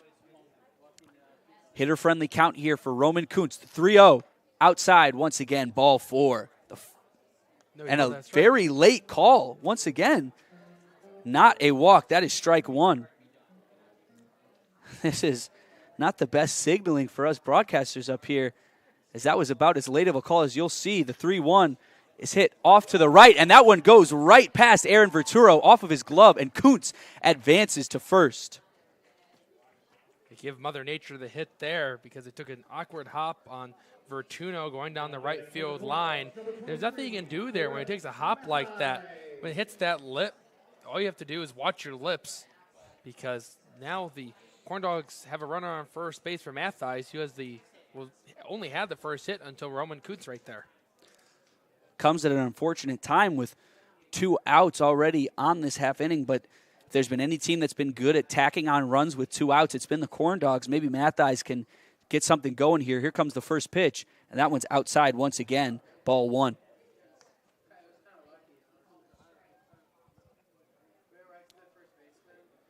In terms of two-way players and consistency, Brett Matthijs is about as consistent as they come. Here's the 1-0, and that one catches it for strike one.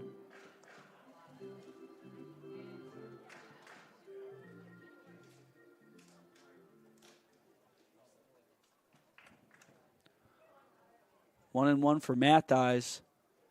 Here it comes. That one's hit into left. Once again, just gracefully glides through the air right to Diego Munoz to end the inning. And the Corndogs leave one stranded. Still 5-0. Joliet Generals on top. And we'll be right back at the top of the fifth.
Welcome back, everyone, to Legacy Fields here in Crown Point, Indiana. I'm Noel Ferry, sending it back over to Andrew Mild for your play-by-play. Thanks, Noel. We're, as you mentioned, fifth inning with the Generals coming up, and as they step up to the plate, Horizon Bank is a proud partner of the Lake County Corndogs. We provide online conveniences that support innovatable solutions for your personal, commercial, and mortgage banking needs, as well as wealth and investment services. Visit horizonbank.com to learn more today. That's horizonbank.com to learn more today. Troxel still on the mound. He's in his third inning, and he fires first pitch strike. That's rolled over to the right side. Noble gobbles it, throws while jumping, and makes a great play to retire Dino Biggers and start off the fifth inning of ball between these two clubs, with the Generals leading 5-0. But Donovan Noble really showcasing how strong his arm is, as he had to throw across his body while leaving his feet. And that is the exact reason why he was the starting shortstop at Gwendolyn Brooks Prep High School, a very prestigious baseball school. Big miss from Jacob there, 0-1. And no, I want to take a little bit of a pivot here from baseball to softball. As yesterday, two Crown Point locals, Miranda and Maddie Ellish, played each other in the College Softball World Series. 0-1, ground ball to Troxel, who stabs at it, flips it over to Nanfeld. And there's two batters that have gone down via the ground out. There's two gone, and Troxel has retired 6 straight. If I'm not mistaken, I believe the Sooners were able to come away with the win. That was the Oklahoma State. Miranda State goes to Oklahoma State, and then Maddie goes to Arizona. I see. But Oklahoma State still did win the game by a final score of 42, as Miranda Ellish picked up 2 hits and got on base with a walk. Maddie didn't get the play, but she's a freshman at a prestigious school that is the Arizona Wildcats, and that had to be a fun moment for the Ellish family, for them to compete against one another. And the biggest stage for softball, down low, ball 1 to Carraway. You kind of go through some of the other family instances that has happened, like Colin Moran, who's with the Reds, but when he was with here's the pitch, and that's inside 2-0. When he was with the Pirates in 2019, they were playing a game down in Miami, and pitching out of the bullpen was his brother, Brian Moran, who was a left-handed pitcher. So his first strikeout of his professional career was his brother. So that was a cool instance. Brian's now with the Angels, and it's 2-0 to Carraway, and he takes one for a strike, 2-1. And, of course, there's a famous Griffey's playing on the same club, going back-to-back against the Angels, Griffey Sr. and Griffey Jr. The 2-1, and it's fouled off the mask of Sakamoto. It's 2-2. Good family moment here on the Corndogs. Frank Plezak, one of our starting pitchers. Obviously, we've mentioned his prestigious family in terms of baseball, Crown Point natives. But, yeah, it's great to see those family moments throughout sports. You know, you have a classic one, the Watt brothers in the NFL. The Watt brothers, yeah, all three of them. All three of them, with TJ and Derek playing both for the Steelers, I believe. Break-even pitch. It's hit hard down the left field line past Curiel. And here comes Hansen to field it. He'll throw it in. A good throw. Noble will just tackle it and watch Carraway slide back into first base. And this is a 2-out single and the first hit against Troxel since coming out of the bullpen. Well, I think for a lot of batters, that would have been a double, but Scott Hansen able to get there very quickly and showcase his arm strength as Carraway would not have even come close to making it to second on that. So a good base running decision there by Carraway. Well, if we were playing in Joliet, that would have went right to the walls. That's turf as they play at Lee Fun Stadium. And that's ball one. But here it's real grass, and it slowed it down a little bit just enough for Hansen to pick it up and toss it back in to prevent extra bases. Carraway lead off at first and the pitch, and there's a strike, 1-1 to Diego Munoz, who's 1 for 1, scored a run, and he drew a walk in the third. There's still 2 outs. Throw over the first, and did they get him? They did not. It was close. Nanfeld thought he had a play. He applied the tag, and then Troxel drops the ball. One of my favorite stories, going back to the family moments, was senior and junior playing in Seattle, and senior was playing left field, and junior was playing center field. As junior was much younger and in his prime at that point. The 1-1, and there's a strike, 1-2, and he went over, and it was a blowout game. The Mariners were winning, and his dad's calling off the play, but junior still catches it. And then senior takes his keys and grounds his son. The 1-2, did he go? They're going to check, and no sign, but I'm going to guess he didn't go, and it's 2-2. So imagine being the first overall pick, getting paid good money to play baseball for the Mariners. You're getting grounded like any common household kid. Yeah. Just how it goes. The 2-2, Carraway on the move. That's inside throw down from Sakamoto. Noble catches it, but he can't haul it in. And there's a stolen base for the Shantae Carraway. So not only can he throw out base runners, he can steal bases himself. The count will be full to Munoz. Yeah, there's not too many instances where we see a father and son in the same league at the same. I believe that might be the only time we have ever seen that in the history of the 3 major sports. With a chance coming up with LeBron James and his son. Payoff pitch, hit straight back. Well, there was the instance when Cal Ripken Sr. was managing the Orioles. Cal Ripken Jr. was on the team, and so was his brother Billy Ripken.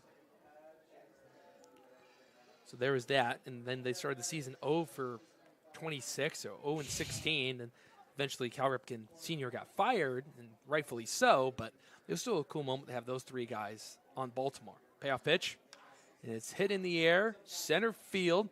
Coming in is Terry, going out is Noble, but it's Terry that's there to secure the baseball and end the innings. The Generals strand 1. We go to the middle of the 5th inning with the score still 5-0 in favor of the Generals. This is baseball on Facebook Live.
There's a pitching change for the Joliet Generals in the bottom of the 5th inning of a 5-0 game in favor of Joliet.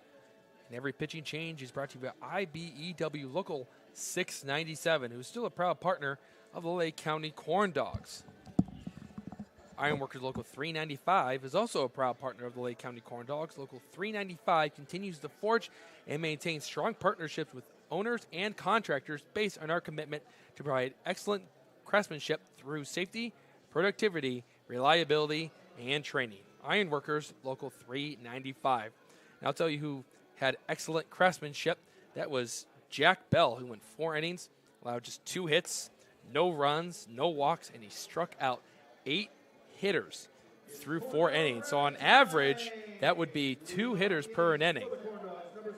That's something else there, and to see them make this pitching change is, a sight for sore eyes for the Corndogs here, and maybe they can get something going now. But this is also Green's first start for the Generals, his first game, I believe. So this is going to be just as new for these Corndogs batters as it is for us. The Corndogs are running out of time. 4 innings where they haven't been able to score. And Aiden Green, as Noel mentioned, making his first appearance, and he fires his first pitch. And it's going to hit Scott Hansen, so that's one way to start off today. 1 pitch, and the runner is on as Hansen eats his 3rd hit by pitch this year. Every time I see that, I personally have never experienced it myself, but that just can't feel good. No, I've been on the receiving end a few times, created some nasty black and blue bruises on this body, and no, it's not fun, especially when you're playing in the spring months where it's Indiana, a little cold. Fall. Yes. Everything hurts. The ball hitting your body, if you don't catch the ball right on the bat, then your hands feel like they get stung by 1,000 bees. There's a first pitch strike to Carter Sakamoto, who struck out swinging back in the 2nd, which happened a lot. It felt like the Corndogs hitters through their first 4 innings today against Jack Bell, who was not be in line for the win because he didn't go the 5 innings you need to qualify for the win. Just one of those strange rules. Hansen on the move, and then not a good enough transfer for Carraway, and he's mad at himself. And there's a stolen base for Hansen. He's always a stolen base threat. I always mention that. An impressive number of 25 bases. If you compare it to Ricky Henderson, it's not impressive, but he didn't play 162 games. Exactly.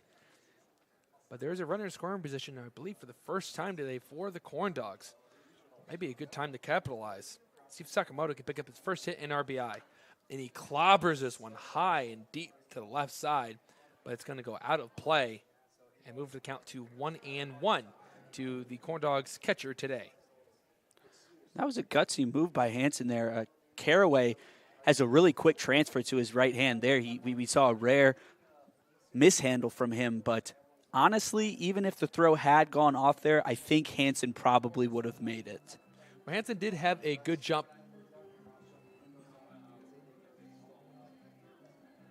on Green's throw to home. Now I'm confused. It says online 1-1's the count, but on the board it's 1-2. So I'm going to go with 1-1. I think that's the right count. Then it's actually 1-2, so we can confirm that now. Angel Lowy, the home plate umpire, is calling balls and strikes, confirms it. So it's 1-2 to Sakamoto, and the pitch outside. It was a breaking ball from Green. Count will move to 2 balls and 2 strikes with no outs and a runner on second in a 5-0 ball game. And also today in the College World Series, the regional started, and UConn started their ace pitcher from Chesterton, Indiana, Austin Peterson, who was in top 10 for strikeouts in the country, not just in the Big East where the UConn is in, but in the entire country. So mightily impressive. Break-even pitch is hit on the ground, and it's wide of the bag, and we'll do 2-2 again to Carter Sakamoto, who wears the number 22. That was a good effort there from Dino Biggers. Some umpires will actually say that in the count. They'll go, it's 22, or it's 31, or 30. But I don't think I've heard any broadcasters go to that type of phrasing. No, I think that's a little bit too unorthodox for me. I mean, for Jack Bell, a little unorthodox on how he threw, and it worked out for him tonight. Sakamoto in a 2-2 count. Here comes a pitch from Green, and it's hit the left side. Base hit for Sakamoto, his first as a corn dog. Hansen gets the stop sign from Heisman.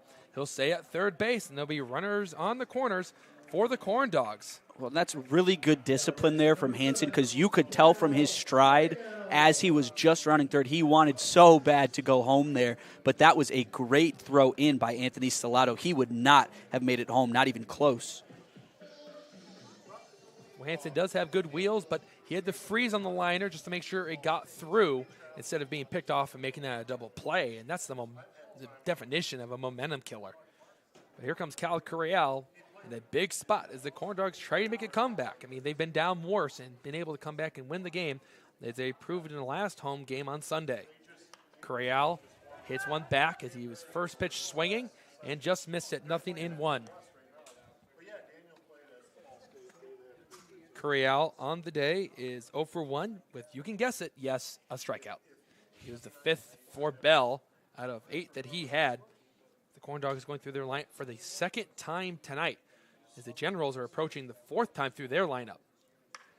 Line drive, right field coming in is Muha. He makes the catch. Hansen's tagging up. The throw is cut off by Vertuno, and Hansen will score to make this a 5-1 game. A great approach from Correal to drive in the first run for Lake County. It's a huge moment there, being able to see a guy cross home plate. Now with Nanfeld up to bat, almost getting back to the top of the rotation. Only one out, runner on first. We might see something from the Corn Dogs here, and I've said that before, and I don't even know if I believed it myself at the time, but they proved me wrong. You said it in the recap video. What was the saying? It was the 3 I's. Improbable. Impractical, but never impossible. There it is. Impractical one's the one we got crossed up on. And there's a pitch down low, 1-0 to Nanfeld. Impractical is not a word I hear too often, but it's a good word. It's a good thing you have a vocabulary, especially in this profession. I never would have went with impractical.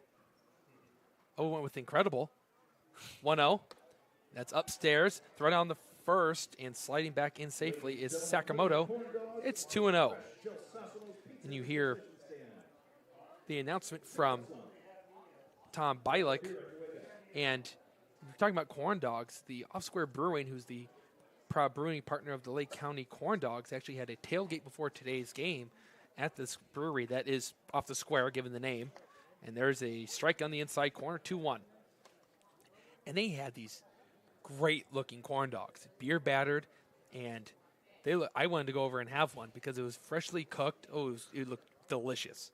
And then you have a beer to wash it down, so it all works out. You don't come across corn dogs too often in life, I feel like, but this is just a great opportunity. It's a ground ball to the shortstop. This could be 2. Munoz relays it the second. They go over the first, and it's a 6-4-3 double play to end the inning. The Corn Dogs are on the board as we move to the 6th, have a 5-1 lead for the Joliet Generals, as this is Corn Dogs Baseball on Facebook Live.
We're in the 6th inning, being late in the game. A throw down from Sakamoto. And Ivy Tech Lake County is a proud partner of the Lake County Corndogs.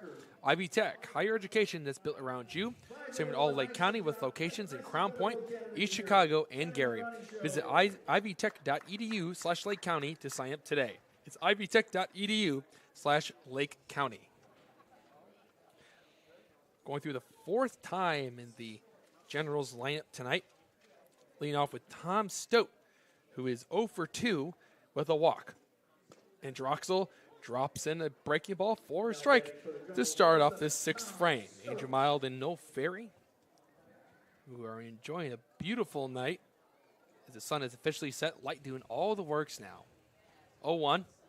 It's in the dirt, backhanded by Sakamoto, 1-1.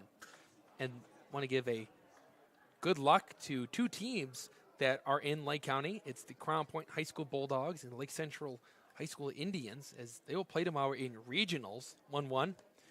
And that's just below the knees, 2-1. They'll play in game 1 at 10:30.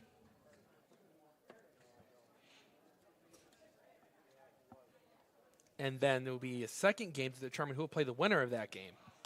It's hit in the air, left side. Curiel coming in.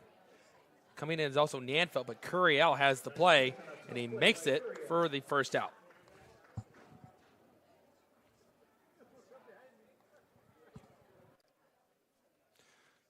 It's a good start for Troxel in the 6th inning, moving Tom Stote to 0 for 3 on the day, as he came in with that 2nd-best batting average in the Northern League with 3 doubles, 1 triple, and 4 walks, with just striking out twice.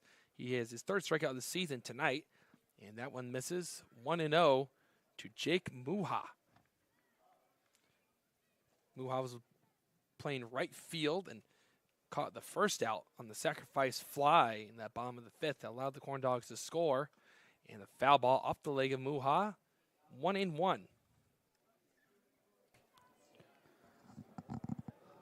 Trying to look at scores from around the Northern League. There's only 2 games tonight, and Southland and the American Giants are tied at 8 in the 8th. So an exciting game going at Ed Clancy Field in Chicago, Illinois. And that's low, 2-1. The Panthers and the Oilmen got today off. But after the Corndogs game today, they'll get tomorrow off and then play again on Sunday against those said Southland Vikings, as this is high and deep to center.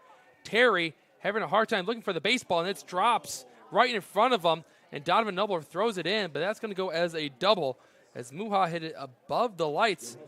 And we saw that in the 2nd game of the Oilman series, the ball hit in the left field where Scott Hansen broke to his left, but then the ball went all the way to his right and dropped in for a triple. So the only run that scored on Frank Plezak in his start was that unfortunate play. And these lights are a little bit shorter than when we're used to. So when a ball does get crushed like that, it can just disappear into the night sky. And Gavin Terry just right away didn't even make a move to try and find that baseball because you could not see it, and you can't catch what you can't see. No. And it'll go down as a line drive in the book. Well, and you wouldn't want to take a ball hit that high in the head if you're running around trying to go grab it. And that's just an unfortunate situation to be put in if you're Terry. Troxel delivers, and it's a foul ball. There will be no balls and 1 strike with 1 out and a runner on second base. There was a instance today, though, between UConn and Wake Forest, if you mentioned Austin Peterson, where the center fielder tried to make the play, but he missed the ball completely, and it bounced off his head. But he was fine afterwards, so that's good news. He was fine, but Wake Forest lost that game as this is straight back, 0-2. It reminds me of the Jose Canseco play when he was with the Texas Rangers. He was running in right field, tried to jump up and make the play, and it hit off the top of his head and then over the wall. And if the ball hits a fielder and goes over the wall, it goes down as a home run. 0-2 delivery. And breaking ball from Troxel is blocked by Sakamoto, 1-2. So if say the fence is like what it is here, 320, the ball went 317, got another 3 feet from hitting Canseco's head, and got the home run. I'm not sure what it was, the distance, but I'm just trying to give an example. The 1-2, another one in the dirt, 2-2. Well, and that's three things. It's humiliating. It hurts, obviously, the ball going off your bare head. And the other team gets a home run. There's not much of a worse situation you can be put in the game of baseball. Canseco got a good laugh out of it. Yeah. And that's really all you can do. Didn't just laugh much about his boxing career, but there's that. The 2-2 is fouled off. We'll do it again. The good thing is Canseco made up for it, hitting, I want to say, around 400 to 500 home runs in his career, being one half of the Bash brothers in Oakland with Mark McGuire, a team that made 3 straight World Series in the late 80s and early 90s. Dennis Eckersley is also famous for that team, being really the first closer in MLB history. 2-2. And Troxel spins another one in the dirt. It's going to be a full count to Aaron Vertuno, who had the nice double in the second inning to drive in a pair of runs and really break open this game for Joliet. They've been breezing by the Corndogs lineup. This is their 4th time up to the plate. Corndogs trying to work their way through the second time. Payoff pitch. And that's called strike 3. Vertuno thought that one was low, but home plate umpire Andrew Lowy begged to differ, and he rung him up looking. And no matter how confident the batter is in that ball 4 call, always comes back to the ump. And we've just seen a lot of late calls today. You know, obviously, the ump makes his call. Nothing too crazy about that. It's just, a bit confusing for the batters and us up here. Swing and a miss from Stellato to start off his at-bat as Troxel goes to the outside corner. Troxel used to the color green as he was a pitcher for Valpo High School. 0-1 is cut on and missed. Stellato tried to hold up his swing there, but it's 0-2.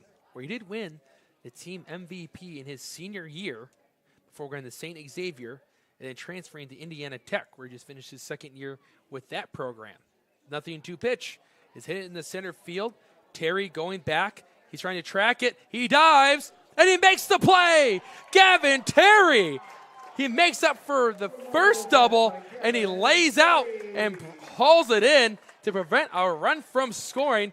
That could go down as the University of Chicago Medicine play of the game, but there's still some baseball to be played as we move to the home half of the 6th inning, and it's 5-1 Generals here on Facebook Live.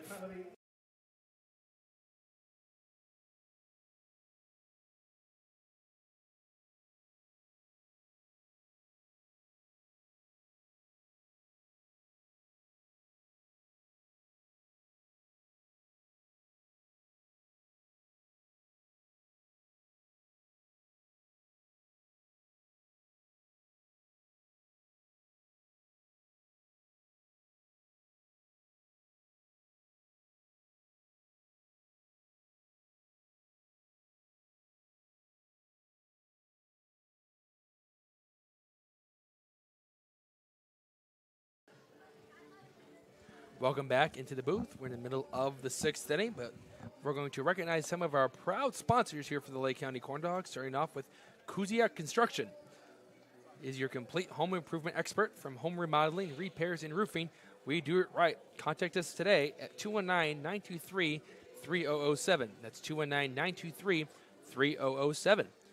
And the big one tonight has been the law offices of David Gladish, as they have some representatives here at the ballpark. They got to throw out the first pitch today. And attorney David Gladish represents clients that have had cases involving personal injury, wrongful death, auto accidents, medical malpractice, and more. Visit dgladishlaw.com to learn more. That's dgladishlaw.com to learn more. So Gladish really takes care of everything. I mean, that's all the above. Need that option when you click for him, try and find out what he represents. And then Macron is the official jersey partner of the Lake County Corndogs. Work hard, play harder. And I will say I cannot wait to see the Lake County Corndogs white uniforms. They should be coming anytime soon. But the blue ones have been doing the trick. I like the blue ones. Definitely. As Cub fans, we're used to our favorite players wearing the color blue and white. You throw a little bit of yellow in there, and then you come the Milwaukee Brewers, and then maybe you just shrug your shoulders a little bit. So we'll just go with the blue and the white for now. Corndogs will lead off with Donovan Noble, who's 0 for 2 with 2 strikeouts, and the pitch from Green is a called strike. Noble 0 for 2 today. He's going to look to get something going here at all to just find his rhythm at the plate. It's taken him a couple games. The 0-1 misses. Wide, 1-1. Looked like a breaking ball that got pulled across the home plate. It will be moving to 1-1.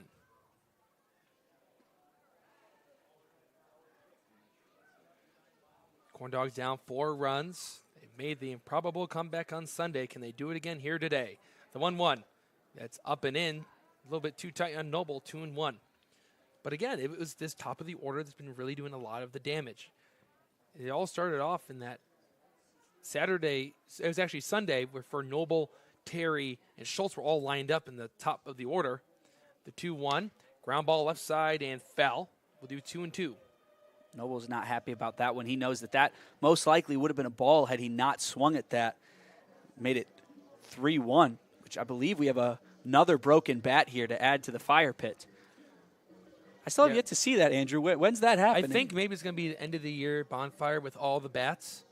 I think we just need to save them, put them in a bucket somewhere. I don't know if we let anybody know about that. No, I think that if the Corndogs don't make the comeback, we should sacrifice those bats to the baseball gods and see what happens. Get these bats back alive. The 2-2 offering. Breaking ball hits Donovan Noble. And that's one way to get on base. And the second time where Green has plunked the leadoff hitter. That's how he started his day, plunking Scott Hansen with a fastball. But now the Corndogs have a base stealing threat on base for Gavin Terry. Gavin Terry's trying to extend his on-base streak to 5 games. This is the second game day in a row where Donovan Noble has seen a pitch come and hit him. He had a very scary pitch that hit him right in the helmet in a game against the Generals that left him down on all fours. The pitch. Line drive, base hit. It was a one-hopper into the outfield. Noble did not hit the brakes. He's going to third. The throw gets past the third baseman. Noble's going to hold up at third base, but on the play, Terry trots up the second. And here we go. The Corndogs are cooking with grease. This is exactly what we've seen for the Corndogs when it comes to their success. Get back to the top of the order. Get back to what you're good at. Donovan Noble, Gavin Terry have now delivered, and it's time for Tyler Schultz to drive them in. Those are the table setters, and Tyler Schultz is the man that gets the benefit and have some good eating in terms of the RBIs department with those 2 very quick players on base. Now Terry's on-base streak has extended to 5 games. The only game he hasn't reached base was that first one against Southland. Here comes Schultz. Schultz 0 for 2, 2 Ks. Here comes a pitch from Green, and that's low. Good block from Carraway, showing off his goalie impression. 1 ball in, no strikes. And you can tell now Green's a bit shaken up with that hit by pitch, and now a big single turn to 2 plates for Gavin Terry. That one goes down in the dirt, and we'll see if Green can regain his composure. Schultz steps back in the box. Here comes the pitch. And that's on the outside corner for a strike. The reset and fired one that painted the black, 1-1. But the good news is for the Corndogs, they've had some nice clutch ABs. 321 average with runners on base, but 380 with runners in scoring position. That's mightily impressive. They've been doing a really good job of also just putting the ball in play when they have a runner just 90 feet away. And that goes behind Schultz, and it hits the pad. Here comes the runner, and Noble will score, sliding into home plate. And Terry goes to third, and the Corndogs pick up a run. It's 5-2. And Noble, there you go. I mean, we saw the improvements be made to the field there with the padding be put up that allowed for that play to happen. Most likely, had it been the bricks, that would have popped right back to Carraway, and if Noble took off, it would have been an easy out. Well, we mentioned it, and Jake Ferry, who got a great jump on the wild pitch against the Oilman, but was thrown out because luckily the catcher had lost his glove, caught it with 2 bare hands, and flipped it to the pitcher covering. And for me, if there's a wild pitch, the opposing team should not be rewarded. 2-1. Ground ball left side. Is that fair? It's not. Just wide. Heisman couldn't make the play. It's 2-2 to Schultz now. But like I was saying, the pitcher should not be rewarded in getting an out if he throws a ball past his catcher. With that brick backstop, that's what was happening. It was just jumping off like a launching pad. But that pad deadens the ball and gives the hitting team an opportunity to move up some free bases. 5-2 is the score. Here comes the 2-2. And Schultz watches one go just low. and it's a full count. The Corndogs would love to get Schultz on base. The tying run would then step up to the plate. The hitter on deck is Roman Koontz. We know he can hit the ball really hard, and that would potentially crack this game wide open. Full count. Payoff pitch. And the foul ball from Schultz. This is what the Corndogs have been looking for, some nice quality ABs, or as I like to call them, quabs, because I just think it sounds cool. And that's when you see a lot of pitches in your AB, or maybe if Schultz does ground out here and drive in the run, it still goes down as a quality AB because he saw a lot of pitches and drove in the runner. That's what the Corndogs need, is just to see some runs across the plate and get back into this game. 3-2 again, and that hits Schultz. That's the third hit by pitch from Aiden Green, and he almost got Schultz earlier in this at-bat as he threw behind him, which allowed Donovan Noble to score. Here comes Joe Silva walking up to the pitcher's mound to talk to Aiden Green. It just definitely shows a lack of control there, and you know, if it's not working for you, it's not working for you. That's now the third hit by pitch we've seen with plenty more wild pitches from Green, and obviously he was still trying to find the right spin on that particular pitch, and he might not get the chance to find it. Roman Koontz is now the tying run. So that's what's great about this top three hitters in the order. They get their way on base. We talked about it with Gavin Terry. Coming into this game, he had a OBP of 545 in the last 5 games because we just eliminated that first game against Southland. And after that, he's really contributed. He slowed down his approach. And with Schultz and Noble both can hit by pitches, the Corndogs have an opportunity to tie it. Big cut from Koontz. And Koontz's power numbers were mightily impressive at Moorhead State, where he just played his first year there. He hit 10 home runs. So he's known for that crazy, lucrative power. Would like to see one in the nitro zone and drive one over the right field wall. Runner on the move. Hit in the air. Left side. Can he find it? Stellato is moving in. He seems to have a beat on it. He does. Terry's tagging up. The throw is cut off by the third baseman, Beggars. But it's 5-3 now as Roman Koontz has a sacrifice fly in the left. And it's now a 2-run game. You know, the Corndogs are right back in this game now. It's still pretty early. Bottom of the 6th. We've got a lot of baseball left to play, and the Corndogs have been able to bring it back. And a little sneakily, I would say, it doesn't seem like there's been too much going on for this Corndogs offense, but with the change in pitching for the Joliet Generals, this is where the Corndogs have been thriving. They're going to check over at third just to see if Terry left early, but Andrew Lowy says that Terry left just in time as it entered the glove of Anthony Stellato. So the Corndogs pick up that run, and there's still only one out. And the tying run still at the plate in Brett Mathies, who's 1 for 2. Here comes the pitch to Mathies, and it's up and away, 1-0. And I like what you said earlier about Mathies. I want to get back to that point. You said that he's consistent in both ways as a pitcher and a hitter. And usually when guys are two-way players, they usually have to sacrifice something. Maybe they don't have as much power at the plate, or they don't have a lot of velocity on the mound, or they don't have the control. 1-0, runners on the move. Schultz had a great jump. The throw from Carraway is not in time. So the tying run, I mean, it's still at the plate, but at least there's a runner in scoring position, and that totally eliminates a potential double play, which the Joliet Generals already rolled one up earlier on Nanfeld, 6-4-3. Let's see if Mathies, who delivered in Sunday's game, can do it here again. 2-0 pitch. Swing and a miss. Mathies pulled off the outside fastball. It's 2-1. And we've got 3 players on this team. Mathies, Tyler Schultz, who just stole second base, and Donovan Nanfeld, who are all P&W players currently, and so they have a great connection there. Hit to the left and out of play. 2 balls and 2 strikes, and an even count to Brett Mathies. And for Schultz, I'm surprised by this. I thought he already had one, but that was his first stolen base. He's got good speed, but Green does have a slow delivery to the plate. It was as soon as he lifted up that lead leg, Schultz was on the move. And that's what I really liked about the Corndogs, is there is that lack of power we've talked about in doubles, triples, and no home runs yet, 2-2. And that's inside. It almost got Mathis. It's a full count now.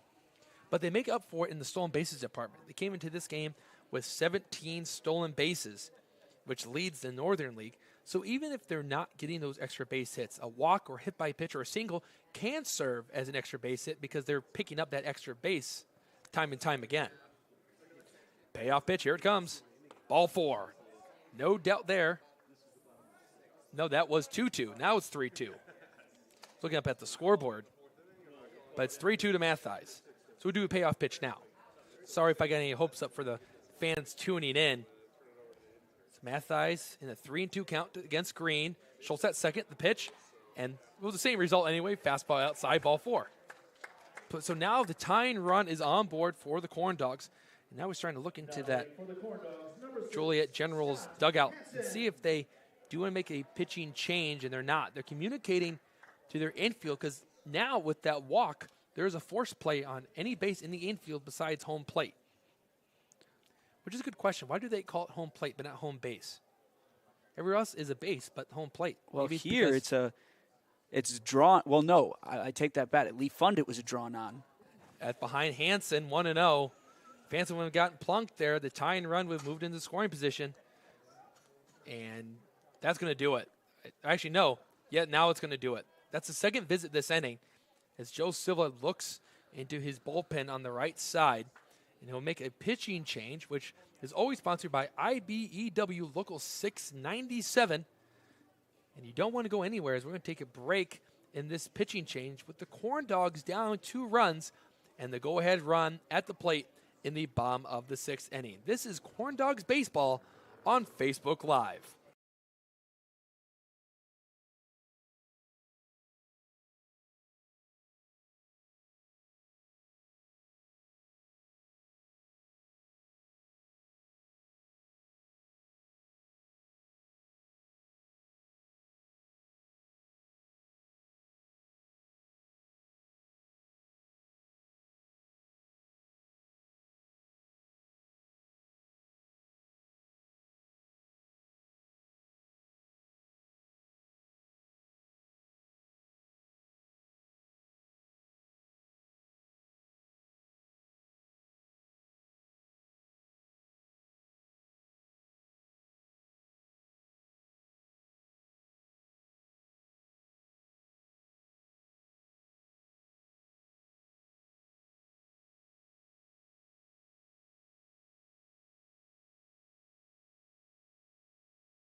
Go. And once again, it's a friendly reminder that every pitching change is brought to you by IBEW Local 697. And the new pitcher for the Joliet Generals, who are trying to hold on to this 2-run lead, is Will Janes. Will Janes is also a Leatherneck, just like the starting pitcher today, Jack Bell of Joliet, and the center fielder of the Lake County Corndogs in Gavin Terry.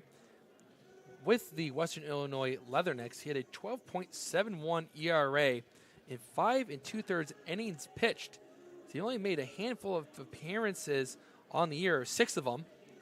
And he had 2 scoreless appearances, one against Southern Illinois and one against yours truly's College of Butler University. I just wanted to get it in there. A little school pride, and know you're proud of the Indiana Hoosiers. Oh, definitely. I'm excited for all the athletics next year. Well, here's the interesting part: is Western Illinois, they're technically, it's a bulldog as their mascot, like Scott Hansen's mascot at South Suburban, and like Crown Point High School, all of them bulldogs, and Butler, tossing in as many as I can. 1-0 pitch, and it's fouled to the right side, 1-1. But they're the Leathernecks because they have the leather collar that bulldogs are used to wearing with the spikes that go around the neck, and it's purple, so it stands out with the yellow logo. So I think it's a good take on it. You would look at the logo and think Bulldogs, but Leatherneck stands out to me. 1-1 offering. Outside, 2-1. So it's a friendly reminder, too, that Aiden Green's day is not done because the runners on first and second would be charged to him. And he threw one pitch to Hansen. So James has thrown 2 pitches, but it's a 2-1 count. It's not too often that you see that happening. No. The 2-1, down low, looked like an off-speed pitch. It's 3-1. And this is something that we noted with this Generals team. Their pitching hasn't been spectacular early on. And it's early in the season. They may add some good quality pitchers later on in the season as more and more players filter around through. Hitter-friendly count is a swing and a miss from Hansen, 3-2. But it's that 6.75 ERA that places them 5th in the Northern League out of 6 teams. And with the American Giants being in last, they've allowed 8 runs tonight against Southland, so their ERA is going to go up even more. This is a payoff pitch. Here it comes. Ball 4. It gets past the catcher, but it won't matter because everyone was going to move up one station. And with that walk of Scott Hansen, that will set up Carter Sakamoto to potentially tie this ball game at 5 apiece. So here we go, Noel. This is going to be fun. We have a fryer full of corn dogs, and they're ready to be consumed. You love that statement, Andrew. And Carter Sakamoto, 1 for 2 on the day. Obviously a huge moment for his first start as a corn dog.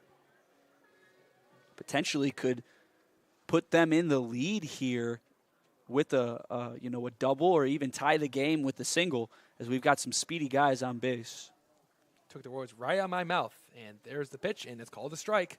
Looked like it was either a 2-seam fastball or a changeup from Janes, and it's 0-1. The center fielder, Tom Stote, is shaded to the left center field gap, so if one hit into right center, could score all 3. Here comes the 0-1. Swing and a miss. Sakamoto swung that one like a tomahawk. It was straight down, trying to hit that ball hard. It was a good fastball. It's 0-2. So here we go. Sakamoto, let's see what his 2-strike approach is like. This is the first game he's played in. He's had 2 at-bats with a strikeout and a hard-hit single in the left. What can he do here? Janes paused. He set the pitch. And that's just low. Ooh.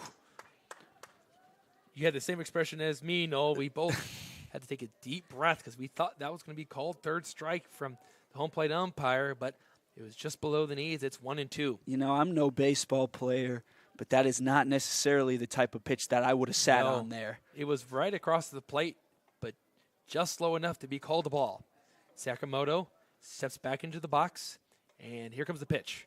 That's out. That one we didn't have to breathe as heavily on. Nope. We could see from up here that was low and away, and it's 2-2 now.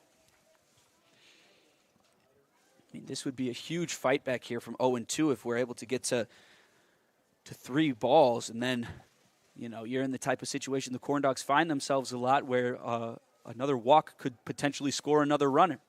Tyne runs at second base. It's Mathias, the pitch.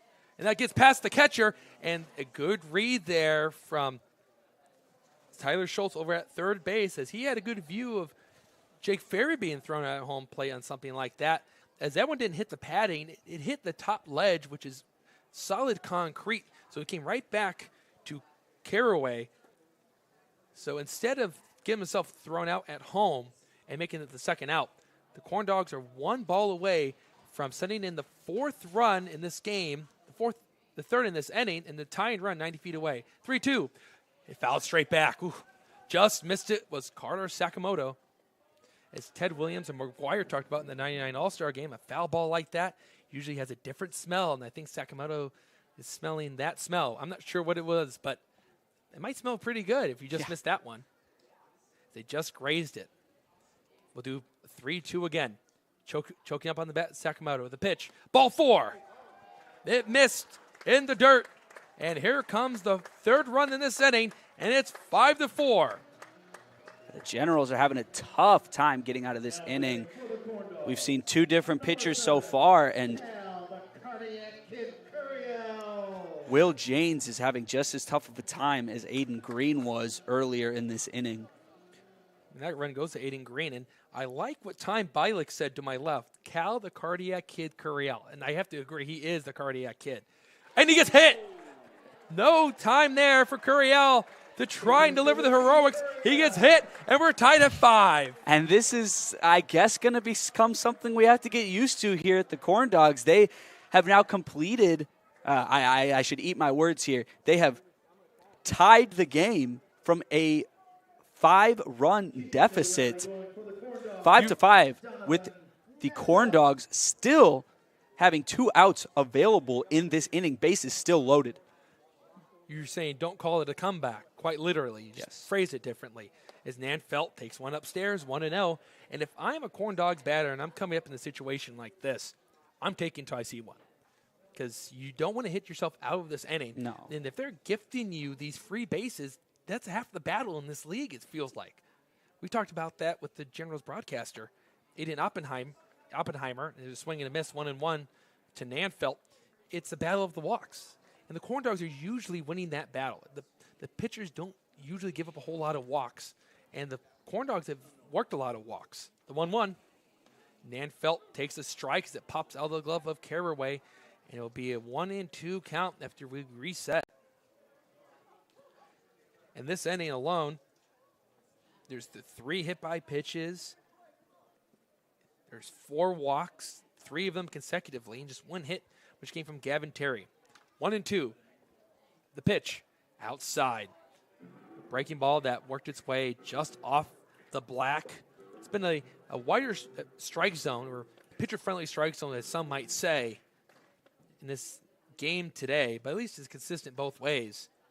2-2. Nanfeld, the PNW player at the plate, the pitch, and he swings and misses. He was late on the fastball, and he's down on strikes. There's the first for Will Janes after coming out of the bullpen. And this is going to set up possibly the biggest at-bat of the game, as the Corndogs have the bases loaded still. And Donovan Noble, who started off this inning with a hit-by pitch, will come up to the plate. Here comes the first pitch to him. He watches one come in tight for ball 1. Noble was a hit-by pitch, and he came around to score on the wild pitch in the Tyler Schultz at-bat. Noble steps back into the box, bat waggling from right behind his head. The 1-0, and that's a called strike. Noble thought that was inside. It's now 1-1. They're really crowding the plate here, as they know that these Generals pitchers have been having a tough time keeping it within the strike zone when going for the inside and hitting them. Swing and a miss. Noble misses that fastball. It's now 1-2. So Will Janes trying to get himself out of more trouble, because they've already allowed a crooked number of 4 runs. But the Corndogs would like to score another one here and get the lead. Counts 1-2. Here it comes. And that's inside. Oof. Donovan Noble, of anyone in this Corndogs lineup, has been plunked a lot and should know what it feels like, as that one was in, and he thought he was going to have to wear another one for his team, as he's been hit by 1 pitch in the head and then 1 more today. So that's 2 straight games. 2-2. Ground ball, left side. It's a slow roll. It's going to be a tough play. It's gobbled up. The throw to first is off the bag, and it's no tag. The throw home. They're going to retire Sakamoto at home, but still, Hansen scores on the play, and the Corndogs have the lead 6-5 as we head into the 7th inning. Don't go anywhere. You're watching Corndogs Baseball on Facebook Live.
It's the 7th inning.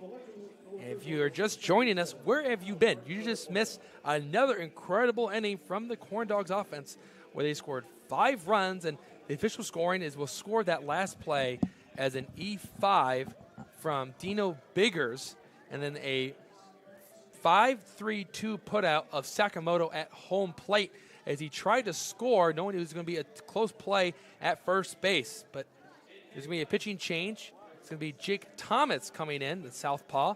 And a friendly reminder that every pitching change is from IBEW Local 697, proud sponsor of the Lake County Corndogs.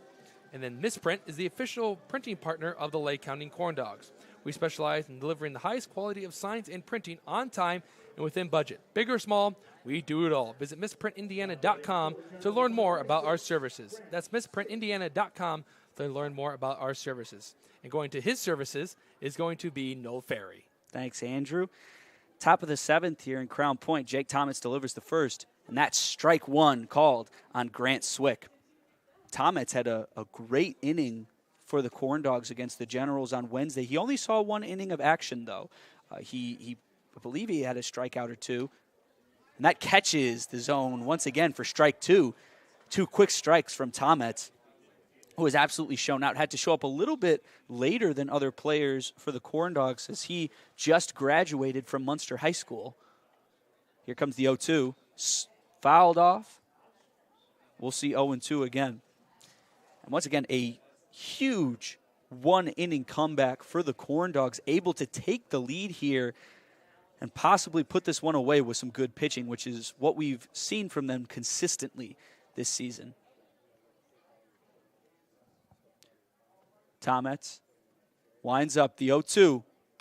That one's fouled off once again. That was a changeup. Really slow.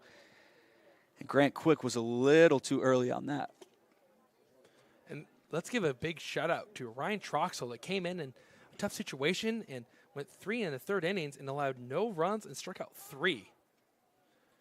And he really stopped the bleeding. It all starts with Ryan Troxel in today's game. Definitely. I believe he saw the bases loaded 2 times in today's game without giving up a single run, which is a lot to ask of a pitcher. Here comes the 0-2. That one's fouled straight back once again. Swick absolutely battling against Thomas here. Yeah, that's the definition of spoiling off some tough pitches. He's not seeing the ball well from Thomas, but he's staying back on it and just making sure he gets a piece of it to see another one and see if he can get a mistake down the middle of the plate. Here comes the 0-2 again. Swing and a miss. Thomas retires Swick for the first out of this top of the 7th. And a continued dominance for Thomas so far. He's been a great reliever, bringing up Dino Biggers. And the Generals are going to have to tap into that rhythm that they had earlier in the game and get their bats going once again. Here comes the first pitch. That one's hit into the ground. Thomas running. Noble unable to grab the ball there. And that's a rare mistake by Noble. And Dino Biggers reaches on a single. Infield single. Yeah, that's a tough play. So I agree with you on the infield single from Dino Biggers because he's got some good speed being a left-handed hitter. So he booked it out of the box, and then Noble was going to have to transfer it and get rid of it as quickly as possible. But let's see if Thomas can get out of this before a tying run can score. Here comes the first one to Jacob. That's fouled off to the right. And that ball was kind of placed in that Bermuda Triangle between the pitcher, second, and first. But Thomas was absolutely going for that ball, and you love to see the hustle from the pitcher as Thomas and Sakamoto deliver a few words. We want to talk about hustle. You mentioned the play of Zach Plezak against the Kansas City Royals in his last start, going towards first base, diving for a grounder, getting up on his knees, and shuffling over the first base. I don't know if there's any other pitchers in Major League Baseball that can make that play. Who says pitchers aren't athletes? Here comes the 0-1. And that's a little too high for ball 1.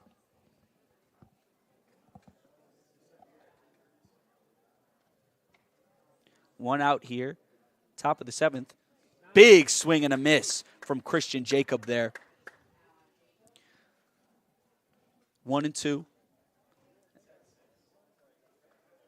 Tomet's former muster Mustang.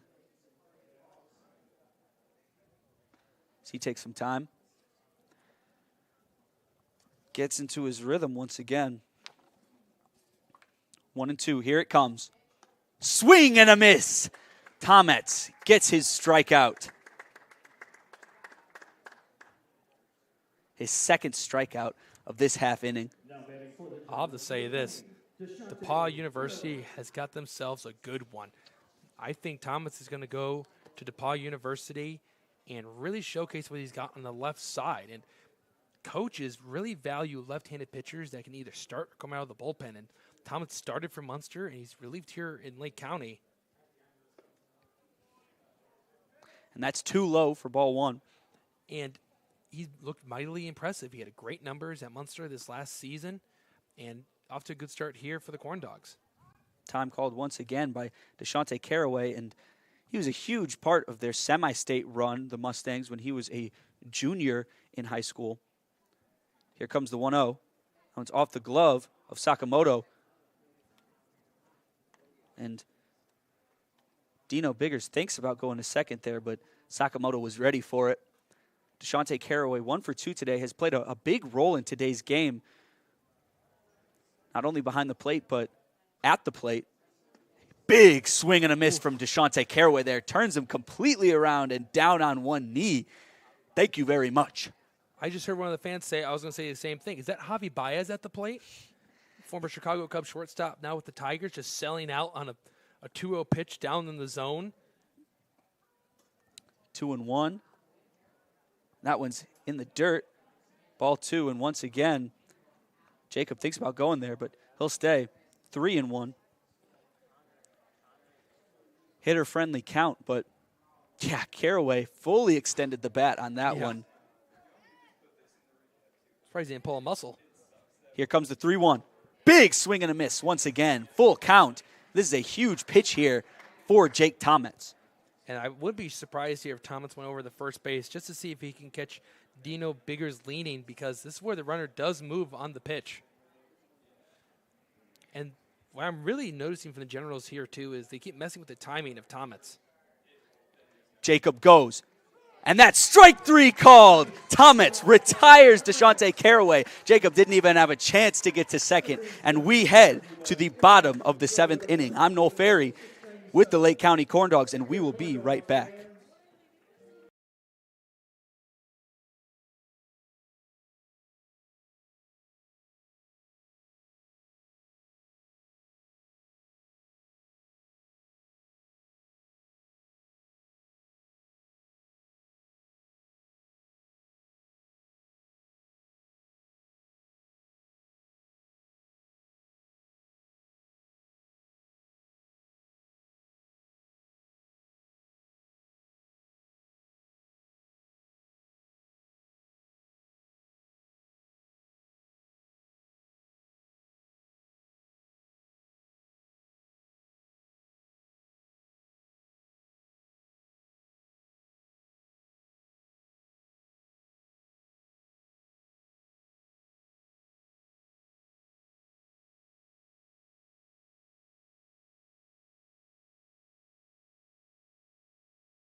Welcome back to Legacy Field.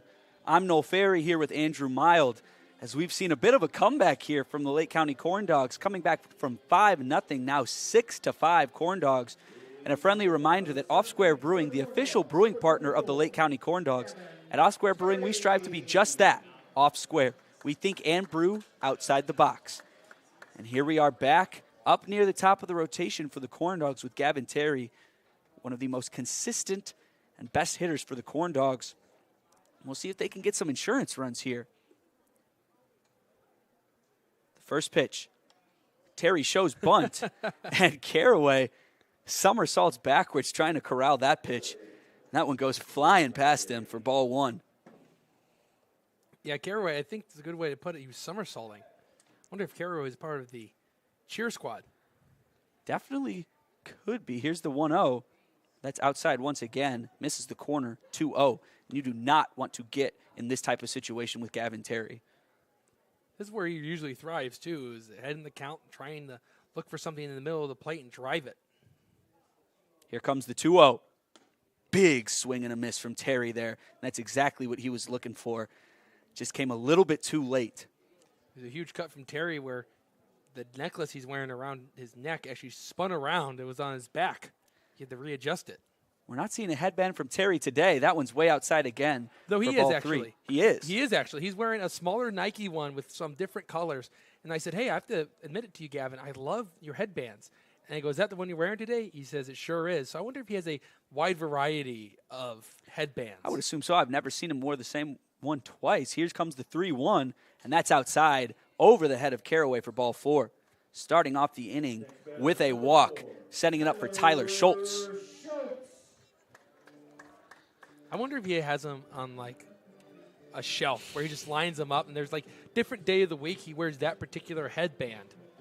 His headband drawer up on the side of the wall maybe keeps him. I wonder how many different color headbands you can have in a collection. He has red, gray. This one's tricolored. I think it was gray, yellow, and I think it was like a darker blue. But it was a nice headband. And whatever works for Gavin Terry. I mean, he's making great plays in the outfield. He's getting on base. That multi-base, reach-on-base streak continues today as he got the single and now that walk. So, hey, whatever works. Tyler Schultz takes his first. That one's fouled off to the right. Schultz got a piece of that. I believe I also saw Terry with a purple one as well. But I would love to see purple. I would love to see one for every Teenage Mutant Ninja Turtle. We saw red for Raphael. Yeah. So now we need the blue, purple, and orange. 0-1. Here it comes. That's up high. Terry goes. And the tag is not in time. Terry, once again, reaches second on a stolen base.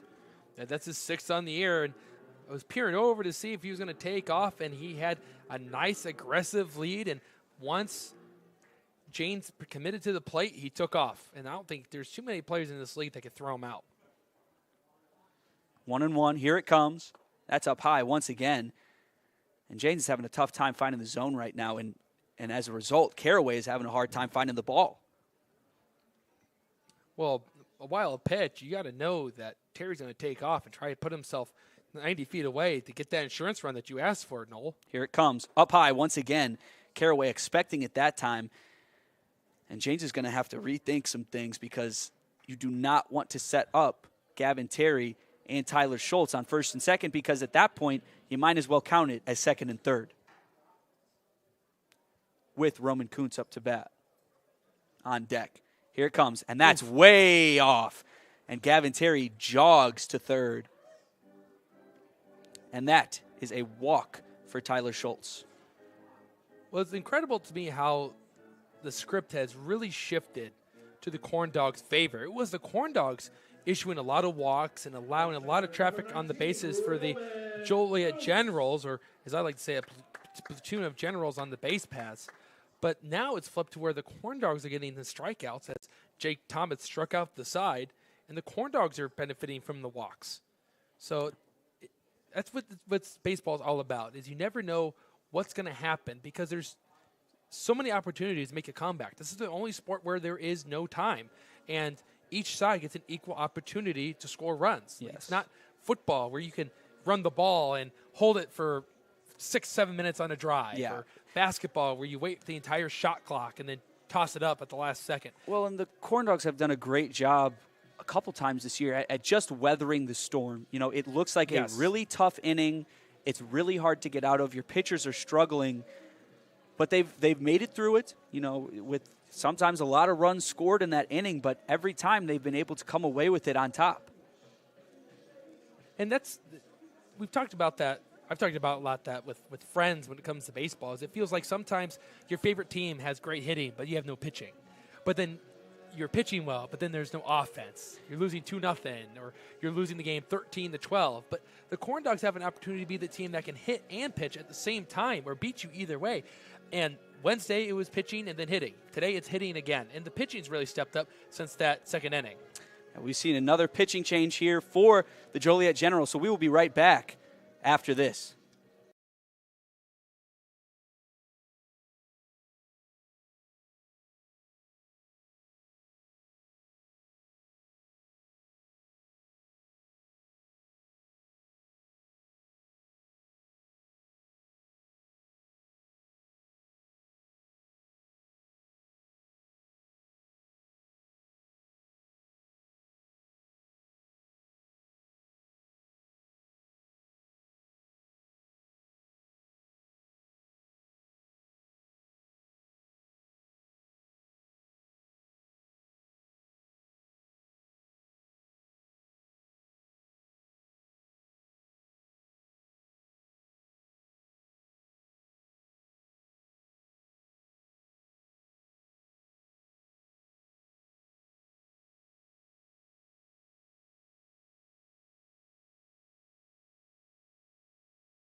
Every pitching change is brought to you by IBEW Local 697.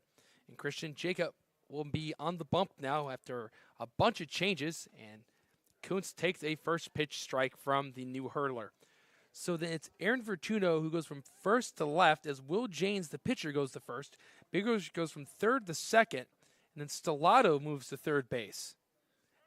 Runner on the move. It's Schultz. The throw to second is not in time as it was cut off by Diego Munoz, and it was a cut play. So what they were trying to do there is see if they could catch the base runner at third going home, but instead Schultz picks up his second stolen base in this game. So you have runners on third and second and no outs for Roman Koontz trying to pick up his first RBI with the Corndogs. It's a 1-1 count. The pitch, swing and a miss. Koontz reaches out over the plate, can't get a piece of it. It's 1-2. Fans seeing if the Corndogs can add some insurance runs as the whole infield is playing in. Here it comes, and that's out. Good take from Koontz. Watching it go by. He's choking up on the bat very so slightly. And that was going to be a talk between Carraway and the new pitcher, Christian Jacob. Koontz is a scary left-handed hitter. The Corndogs have been looking for some players with thunders in their bat. Not too many extra base hits on the year. Just 6 doubles with no triples and no home runs. The pitch. Swing and a miss. Koontz is down on strikes. So Jacob comes in and strikes out Roman Koontz on a good fastball on the outside corner. And there's the first out for the Generals, who are trying to get their way past this big threat from the Corndogs, who are trying to put this game at arm's length. Terry at third, Schultz at second, Matthijs at the plate. Breaking ball drops in for a strike. It appeared to be the good old number 2 from Jacob. And it's 0-1. Mathies is 1 for 2, where he scored a run after he walked. He steps back in. The pitch. It's hit in the air. Left field. Slicing away from Stote. Stote slides. Did he catch it? He did not. It dropped in. Terry scores. Schultz is coming home. The ball got away. He slides in, and the Corndogs have built a 3-run lead. It's 8-5 Lake County. That will go down as a 2 RBI double for Brett Mathies. And the Corndogs are up 3 runs in the bottom of the 7th inning. And they'll be 6 outs away from picking up their 6th straight win. And that sends up Scott Hansen. And that could be our play of the game as Mathies delivers in the clutch. And now Joe Silva is going to go check on his outfielders. It was Stote and Vertuno in that general area, as it just didn't seem like they communicated well enough to make that play. And that benefited the Corndogs, but you got to hope that both players are okay. Again, this is just baseball. You never want someone to walk away with injuries. Everyone's here is trying to have some fun and improve and get better at the game they oh so love. So hopefully it's good news for Vertuno, who just entered into left field after he started at first base. But once again, the Lake County Corndogs capitalizing on the mistakes of their opponents. This is a team that has drawn 39 walks heading into today's game, and they've added a lot more to that total. They've gotten a good abundance of walks, a boatload to say. And then the 380 with runners in scoring position, Mathies has improved that one. Scott Hansen will now come up as Mathies, who delivered the clutch hits over at second. And there's a ball down low to Hansen. Hansen is 0 for 1, but he's reached base twice with a hit by pitch and a walk. And he reached on a fielder's choice, but that goes against the batting average. Here comes the 1-0 pitch from Jacob. And it's down low, 2-0. And re-entering our broadcast after having to go through a lot of changes on Point Streak is Noel Ferry. Noel, I'm happy that you were able to survive the chaos that was the Joliet Generals changes in the field. Definitely. I believe I have everything correct. I believe they made 4 changes to their defensive alignment for some reason. But obviously, it did not necessarily pay off for them, as Jacob now, the 2-0 count on Scott Hansen, a great hitter. 0 for 1 on the day with a hit by pitch. Here comes the 2-0. That's too low for ball 3. This inning is not over with only 1 out. And Brett Mathies on second base. Where's that? I believe. Yes, that is Brett Mathies. 3-0. Here it comes. And that just clips the edge of the strike zone for strike 1. And for Mathies, that 2 RBI double will improve his RBI total to 3. Just a very reliable player for the Corndogs. Here's the 3-1. That one's fouled off to the right.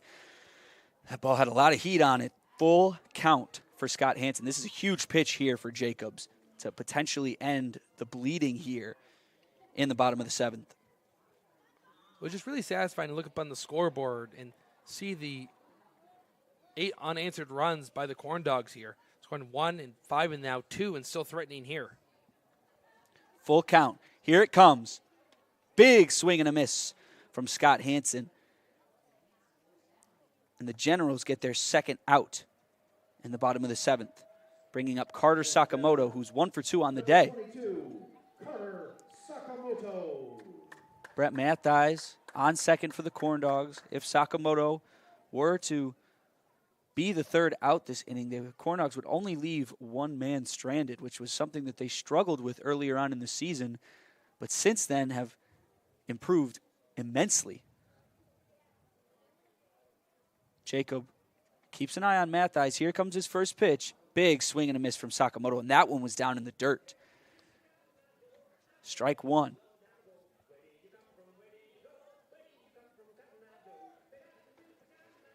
I feel like I'm having deja vu here. I was, a little down in the dumps, expecting a Corndogs potential loss, but now the tides have turned. Jacobs still keeping an eye on Mathies, delivers the 0-1. That one's fouled. Straight back once again, 0-2. So you're telling me that the man that coined the phrase, you have to go through it again. Improbable, impractical, but never impossible. And you were down in the dumps? You know, you didn't learn from Sunday? I have to admit it. I was. I have to admit I'm not going to lie to the Corndogs fans. At least that's been consistent in these Corndogs comebacks. So if they do trail like they have, just go down in the dumps every time. Exactly. You have to keep doing that for the team. As you notice, these baseball fans are a little bit superstitious. I might have to coin that phrase for the Corndogs specifically. Yeah, get a shirt. Here it comes. That one's just hit, and that's going in the infield. The tag, no tag given, but Jacob able to toss to first there, and that ends the inning and the bleeding for the Joliet Generals. 8-5. Corndogs on top, heading to the top of the 8th. We'll be right back.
Welcome back to Legacy Field.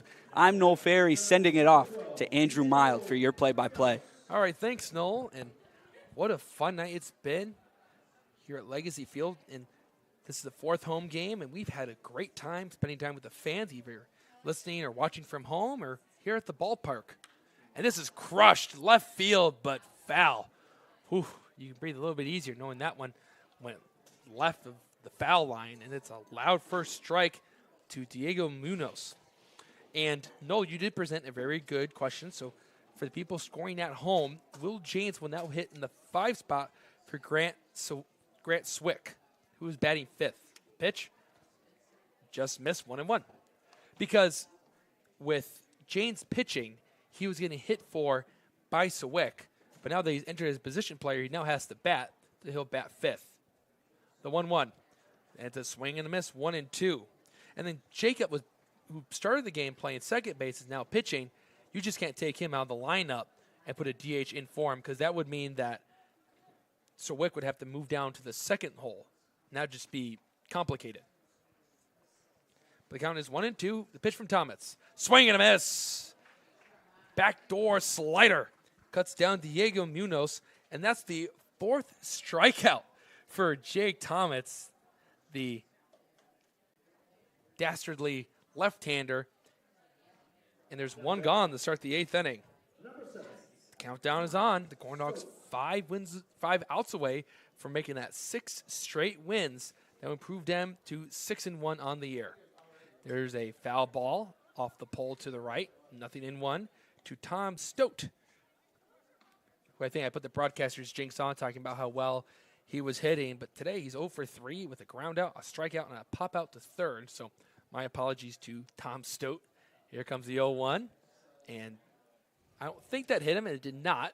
And it's 1-1. It looked like it was that good slider from the southpaw. We'll now do 1-1.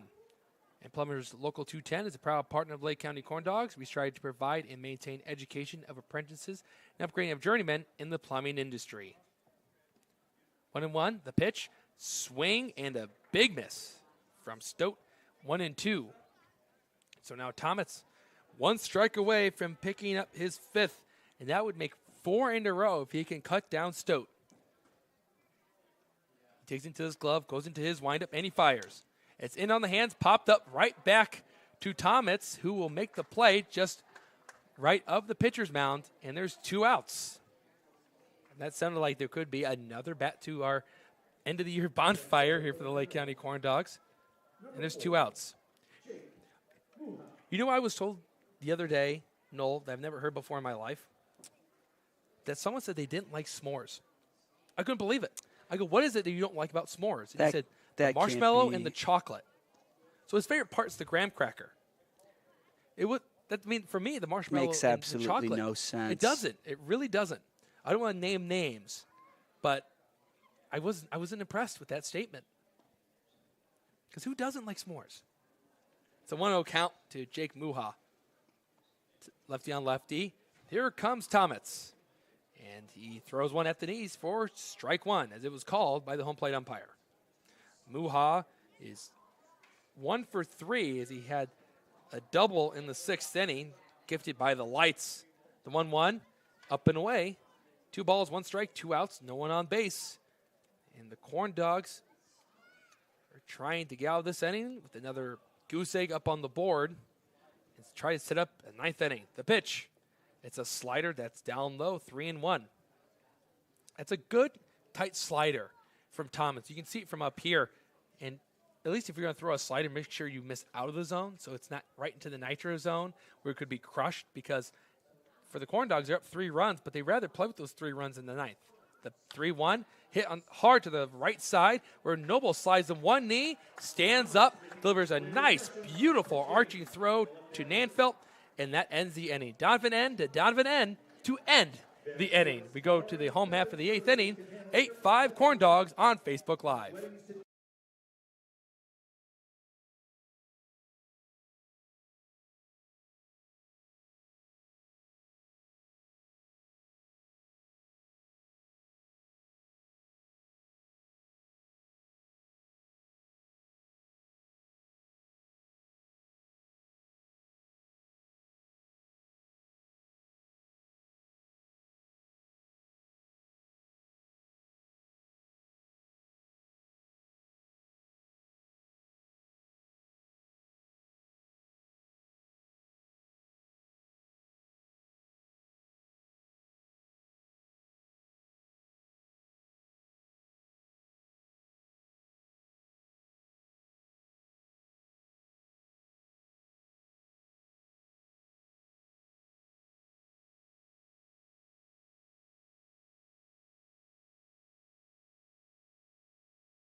Bottom of the 8th inning, Corndogs lead 8-5, but before we get back to action, let's go through some of our special sponsors.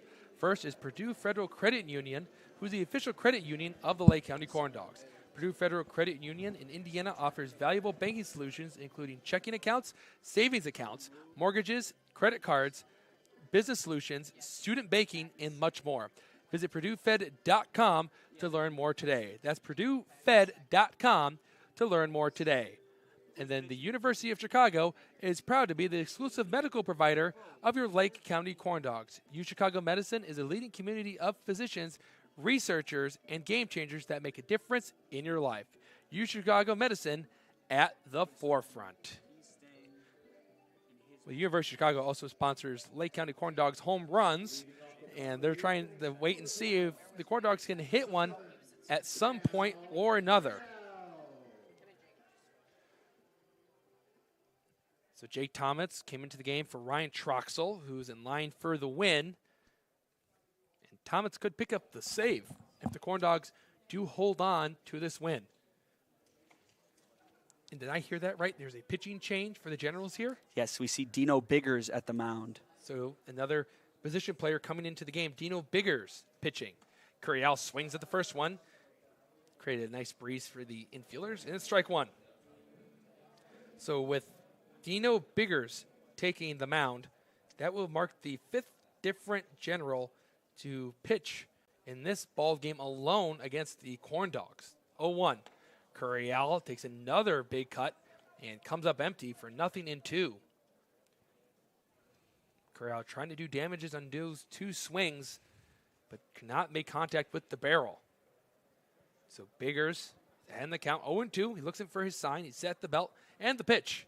And swing and a miss as Carraway went fishing. The bait was taken by the fish, and there's the first out. And the first strikeout for Biggers. We've seen a lot of defensive switching here for the Generals, which has not only made it hard for me and Point Streak, but it doesn't seem to be doing too much for the Generals out there in terms of stopping the bleeding. And my book looks ruined because of all the changes. There's a first pitch strike to Donovan Nanfeld. So 4 pitches and 4 strikes for Biggers.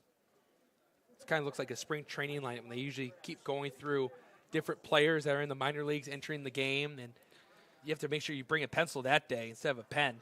That's down low 1-1 because you're doing a lot of erasing and writing the name back in. I chose a green pen, so that didn't really work out for me today. 1 ball, 1 strike, 1 out. Corndogs up 3 runs, trying to win their 6th straight game. The pitch, and Nanfeld takes one upstairs, 2-1.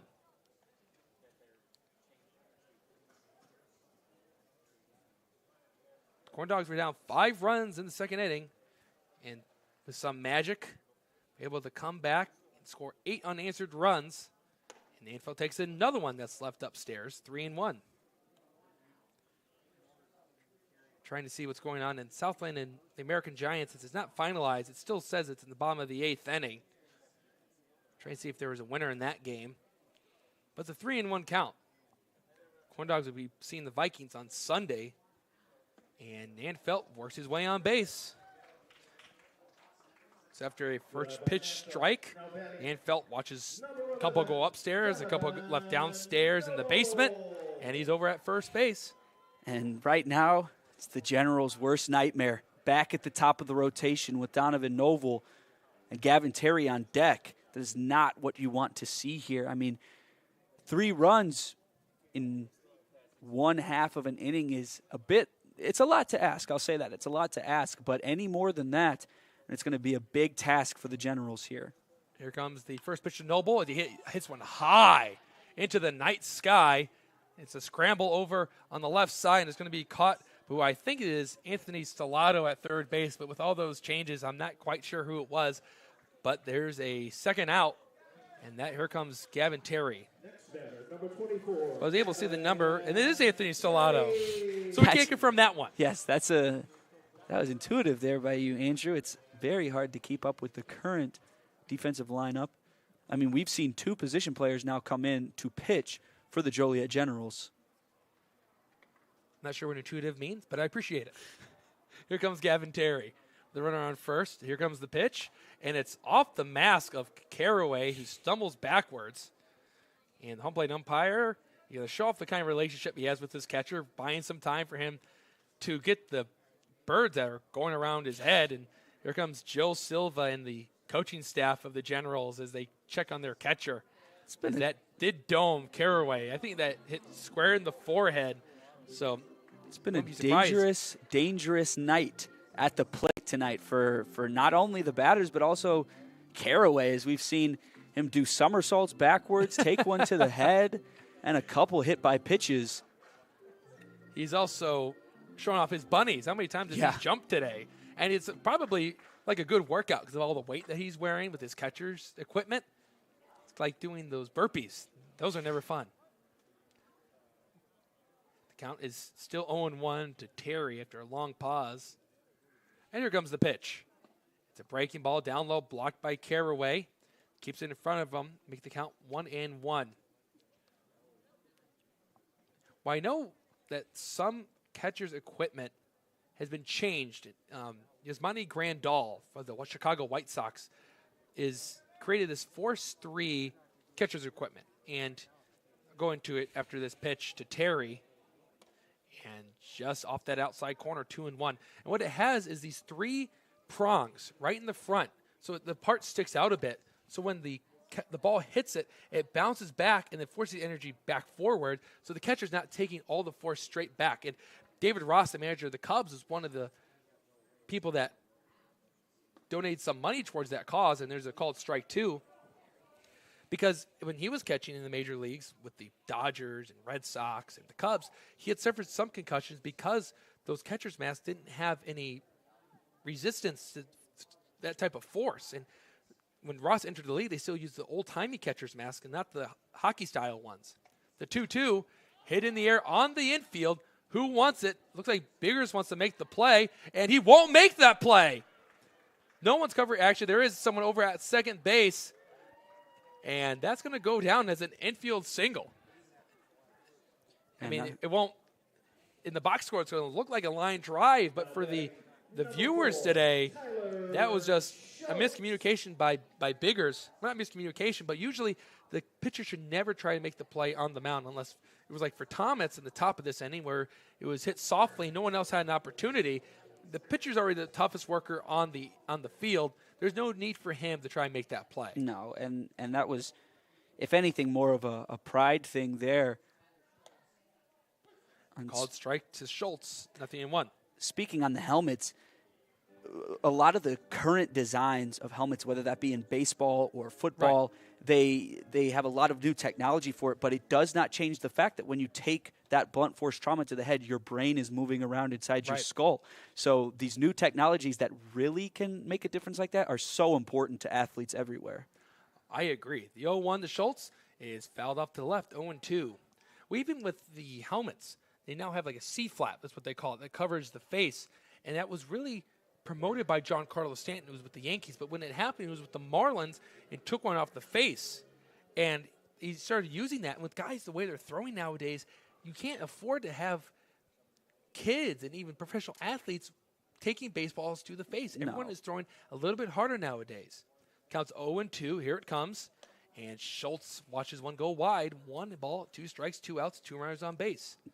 With the amount of, there's that pitcher for Texas. I'm not 100% sure of his name, but he's already throwing over 100 miles per hour, and so many guys. That's Tennessee. It's Ben Joyce. Tennessee. Yes. The volunteer firefighter. Yes. Taking one of those to the face will lead to some permanent damage. Schultz hits one off to the right, and he stays alive to see another pitch from Biggers. Yeah, there was that great view from behind home plate of his 104, and it just looks like a white blur. Yeah. And you're right. And like I was mentioning, guys are throwing a lot harder. Aroldis Chapman threw 105 about 10 or 11 years ago in 2011. Nowadays, you have college kids, as you mentioned, throwing 104. 1-2 count, the pitch to Schultz, and he strikes out swinging. Thought maybe he got a piece of it. It popped out of the glove, and that's the 3rd out as Schultz just headed back to the dugout. And that's going to set up the top of the 9th inning with the Corndogs 3 outs away from extending this winning streak to 6. This is Corndogs Baseball on Facebook Live.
Here we go.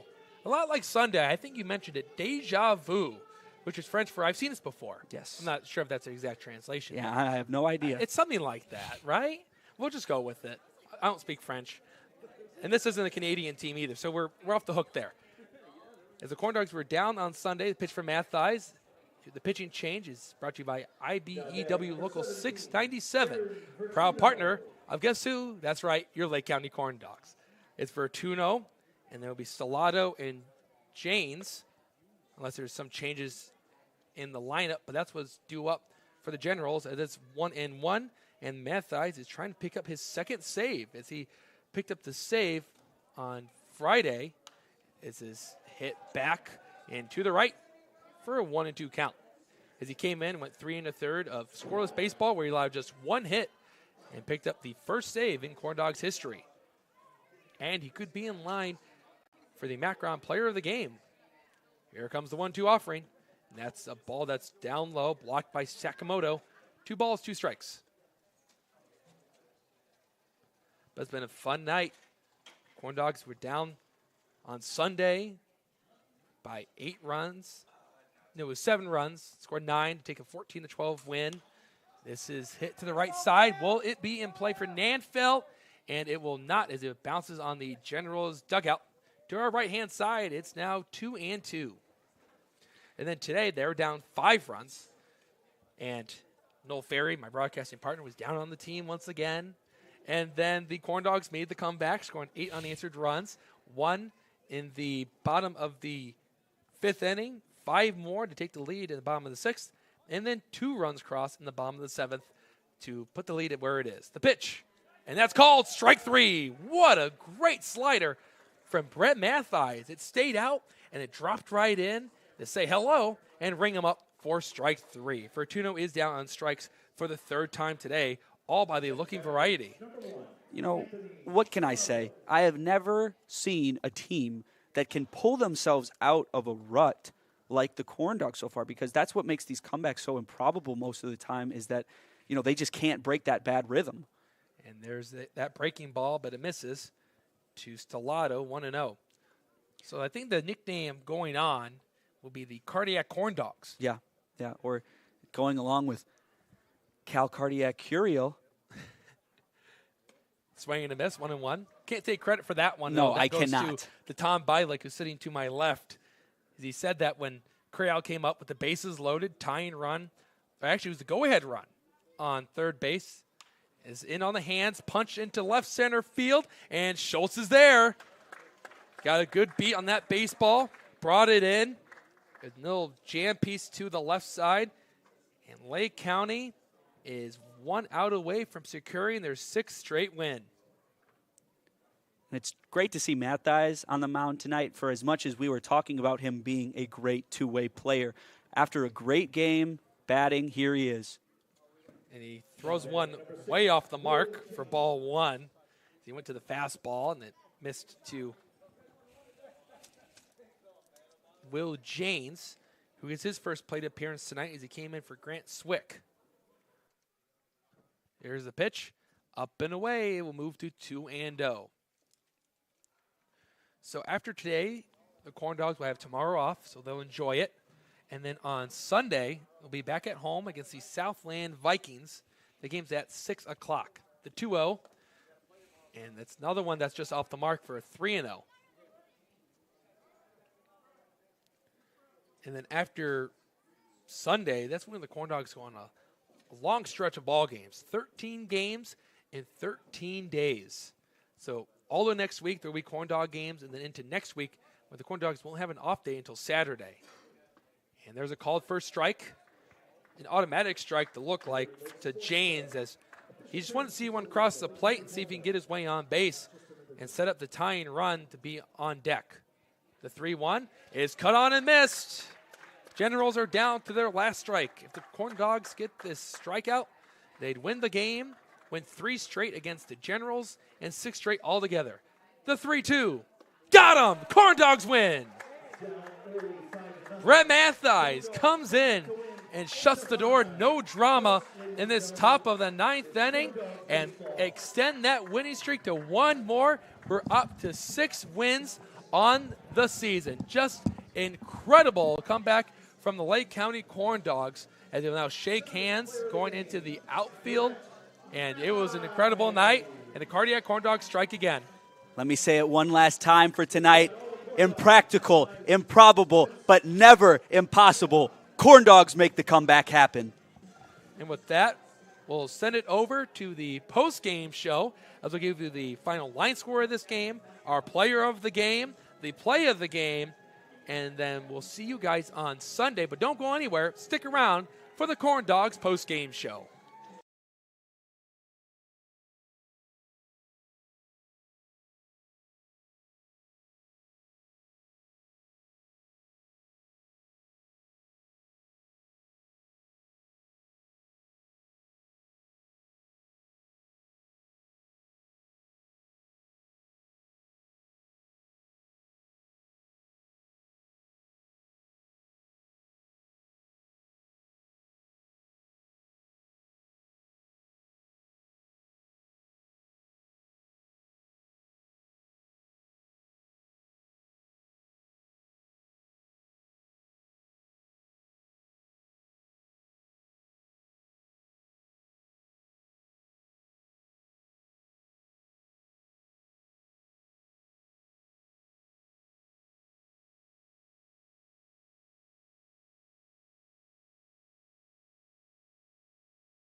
And welcome back into the Corndogs post-game show, where the Corndogs pick up the win by a final score of 8-5 and improve to 6-1 on the season, which still puts them in first place in the Northern League. Andrew Mild up here in the booth to do the post-game show with you all.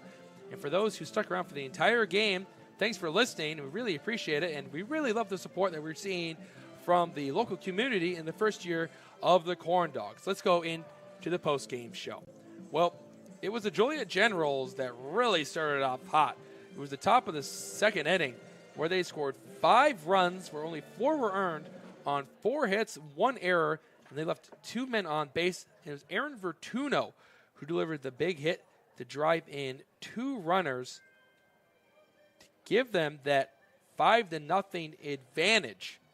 And I have to say that it was a great performance from Jack Bell, the left-hander from Western Illinois University, who went 4 innings and allowed 2 hits, no runs, no walks, and he struck out 8 hitters. That is 8 hitters tonight before he came out of the ball game for the bullpen. And that's where things started to fall apart for the Joliet Generals. And the Corndogs scored 1 run in the bottom of the 5th inning from a sac fly from Cal Curiel to drive in Scott Hansen. But then the Corndogs, who are known for their comebacks, were able to do it again in the bottom of the 6th inning as they scored 5 runs in that inning off just 1 hit, as they had a lot of walks and hit-by pitches. 3 consecutive walks set the table, a hit-by pitch of Cal Curiel, and then a hit-by pitch of Donovan Noble, and then a hit-by pitch of Tyler Schultz. So 3 hit-by pitches and 3 walks and just 1 hit, which was from Gavin Terry. And with the Corndogs leading 6-5, they were looking for some insurance runs. They were able to pick it up as Terry and Schultz led off the bottom of the 7th inning. Both got their way on base via the walk and then stole a couple of bases. And due to a wild pitch moving them up 90 feet, Brett Mathies doubled into left center to drive in those 2 runs to make it 8-5. And then Jake Thomas was able to get the hold in the top of the 8th inning. And then we go into the top of the 9th inning where Brett Mathies, who delivered that clutch 2 RBI knock, came in and shut the door on the Joliet Generals on 2 strikeouts, 1 to end the game. And with that win, the Corndogs improved to 6-1 on the year. The Generals dropped to 3-4. The Corndogs win this game on 8 runs, 6 hits, 2 errors. They left 7 on. The Generals lost it on 5 runs, 8 hits, no errors. They left 8 men on base. And your Macron player of the game is Brett Mathies, who had the 2 RBI hit, and then he picked up his 2nd save on the season, the first since game 1 of that 3-game set against the Oilmen.